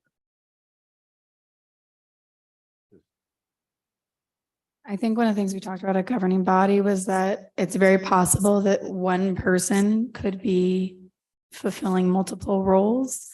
And that it also, it's only a 5-member commission, which is set by the state. So we can't expand it, but leaving flexibility in case there is some other expertise that we haven't thought of. That, you know, there might be a person who is able to represent both affordable housing and community planning. And therefore it would free up a space as opposed to saying 1, 1, 1, 1. Does that make sense? Well, with doing 1, you'd have every single area covered versus, you know, possibly not having someone from affordable housing development in favor of 2 commercial property development. But I think that that's what this just does, is that if the community's membership shall include persons with expertise and experience in the following areas, I guess if we make an and instead of an or online, or then we've hit it. It's a good point. I'm laughing because Marcy and I kept talking about this and or and what's possible and what would be the most, like, in terms of legalese, how to express that. And we didn't really come, maybe Marcy has more of an insight on that, but I was starting to, my head was starting to spin about it. So is there anything you want to share about that? And where were you saying the and or would be placed? On line Volunteer. 21, under banking or financial services or representing underserved communities. We could say banking or financial services and representing underserved communities or whatever, what that language is. Doesn't it go back? So the lead in is in one or more, oh wait, but it depends which lead in we're using. In one or more of the following areas, or my language, which is members shall be the commission shall, and I said should, but we could change it to shall. The commission shall include persons with expertise or experience in the following areas. I mean, if you use my lead in and you say and, then you have to have all of them. If you use my language and or, you have to have, you don't have to have all of them, correct? Am I reading that? And I don't know, Marcy, do you want to comment on this? No. Or Mr. Martinez, do you want to comment on this? Either one of you? Always say and or. I was told I could not use that language, Then but I like it I'll defer actually. to that rule of probably. Well, I don't understand the or honestly with the language that's there. Has expertise or experience in one or more of the following areas, and then you list them all and you say or. It should be and. With that lead in, with my lead in, it could be either.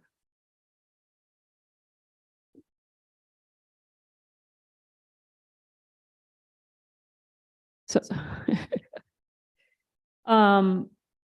all right, let's go back to Councilor Rivera's question about, so I think the idea is, so this commission would be appointed per project, correct? Or no, or one, or they're going to be over many different projects. How does that work? This commission would be the commission for all metropolitan redevelopment projects in the city. Their Okay. terms are staggered by statute though, so there would be, I don't have the statute in front of me, but my recollection is that roughly every 2 years, 2 new appointments would be made to the commission. So there would always be an opportunity for new members to join. Okay, so with that in mind, if there is a skill set that we thought we needed that isn't in this 5, if we allow for more flexibility, you could get the representation, say, of a affordable housing development expert and a community planning expert in one, I think is what Councilor Cassett was saying. And then that would free up the ability to add somebody who maybe we didn't realize we needed that. Sustainability. There we go, sustainability. But if we dial it in and say you have to have one of each of these things, we are set with these things. We can't ever expand based on experience that might tell us that a sustainability person would be a good addition. And I would just point out that in the event that you couldn't find one of these entities, you can't have a commission with 4 members. You have to have a commission. True, you have to have an odd number. Right. Yes, That's a Councilor, follow-up question. Councilwoman Villarreal. I'm just curious if there was, say, we did want to have someone in the sustainability area, which I think would be good to add. How, even with the former language and these new additions, are we still getting at the possibility of that person having, of including someone with that expertise if it's not listed on here? And that was one of my concerns, but also just like covering our areas and making a balanced membership. So right now if there Well, was that's- someone in yeah. sustainability, they wouldn't be. Well, I think maybe Consider- that's why the should is better than the shall, but maybe not. Yeah, they would need to have another one of these skills, expertise or experience in one of these areas and sustainability. So they would have community planning and sustainability. So they would have to hit one of these elements and then perhaps have some other skill set. Okay, so it wouldn't work then under this language. We'd need to tweak it more, I guess, in order to allow for some skill set that we haven't identified that experience tells us we need 10 years from now. Because you couldn't do what I was just suggesting based on Counselor Cassett's thinking, which is have one person be a community planning and affordable housing, and then have both those skills. And then we've got that box, those two boxes checked. But we're limited in the way this is written now to these 5. We couldn't have a sustainability person unless they checked one of these boxes. Right, or if you kept the should and all 5 were met, then you could, in one person, for example, if one person had 2 skills, you could have this other desirable skill set available. Counselor Cassett, you're dying to jump in here. I have like 10 thoughts of how we should continue to tweak language. So if we say that they must be a person that resides within the city and is otherwise eligible for such appointment under redevelopment law, period, the following expertise or experience shall be of the following areas shall be represented in the commission. I'm trying to get there. Right. Including but not limited to. Do we put in there? Yeah, I mean, I think you got to leave it open-ended somehow. Yeah. To suggest that maybe we don't have, maybe right now we don't, I mean, we know it's obvious we need this, but 10 years from now, based on experience. Do we put a 6 that says or other expertise? Well, identified by that's the Kearney thing to the is city? how do you allow for some other unnamed skill? But still make sure that these are in there. Right. I guess, do we want to work on this more? Because I feel, no, well, we don't need to do anything with it tonight, but we could, we can blend these two things, and it's going to quality of life on Wednesday. And we can use this conversation to inform some more changes, and then quality of life can work on it a bit. And hopefully it'll be ready by next week for governing body. Yep, and Because I don't think, I think there's some good changes here. Yeah. Blending the two and maybe thinking about how we create for some unknown skill we haven't allowed for yet. Make a motion to move this forward to quality of life without recommendation. We have a motion and a grumpy second. Yes, we are in committee, but we tried and we failed. All right. Can we get a roll call, please? Certainly. Counselor Cassett, Yes. Counselor Lindell, Counselor Rivera, Yes. Counselor Virial, No. Counselor Romero Worth. Yes. Motion passes, and that was the motion to move it forward without a recommendation. Right. And we'll work with legislative services to blend these two amendments and do some other tweaks based on this conversation. Okay, so I think that is the last item on consent. Matters from staff. Madam Chair, I just have one item, which is to note that Finance Committee only meets once in the month of August. Wow. On August 14th. Wow. We won't meet again until after Labor Day. So that's it for me tonight. And that's because we met for 3 weeks straight to do the budget. That's our reward. Okay, matters from the committee. We have introduction of legislation. Who wants to do that? Councilwoman Vero, did you raise your hand? Sorry. I thought you did, sorry.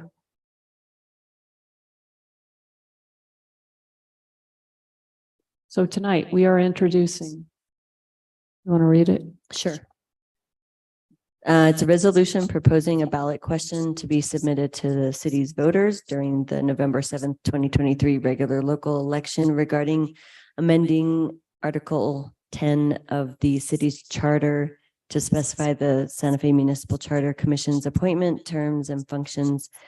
And I would just say that I think based on what we heard from members that they need a more structured way of looking at possibilities for charter changes, and there wasn't enough time given when they were appointed to really like delve into details about possibilities and being able to do more research. I think the missing piece too is also getting community members' input and even just having the requirement of doing info sessions would I think would be important. So that's just, oh, and the other piece is like a budget that was adequate for the commission to do its work. I think that was important too. So, yeah. Great. Matters from the chair. Our next meeting is Monday, August 14th, and as Director Oster provided, it's our only meeting in August, which begins tomorrow. And I would just say one more time, congratulations, Director Oster, to you and your team with the publishing of the FY21 audit, and full steam ahead on the next one. So thank you, and don't let up. With that, we are adjourned. Thank you.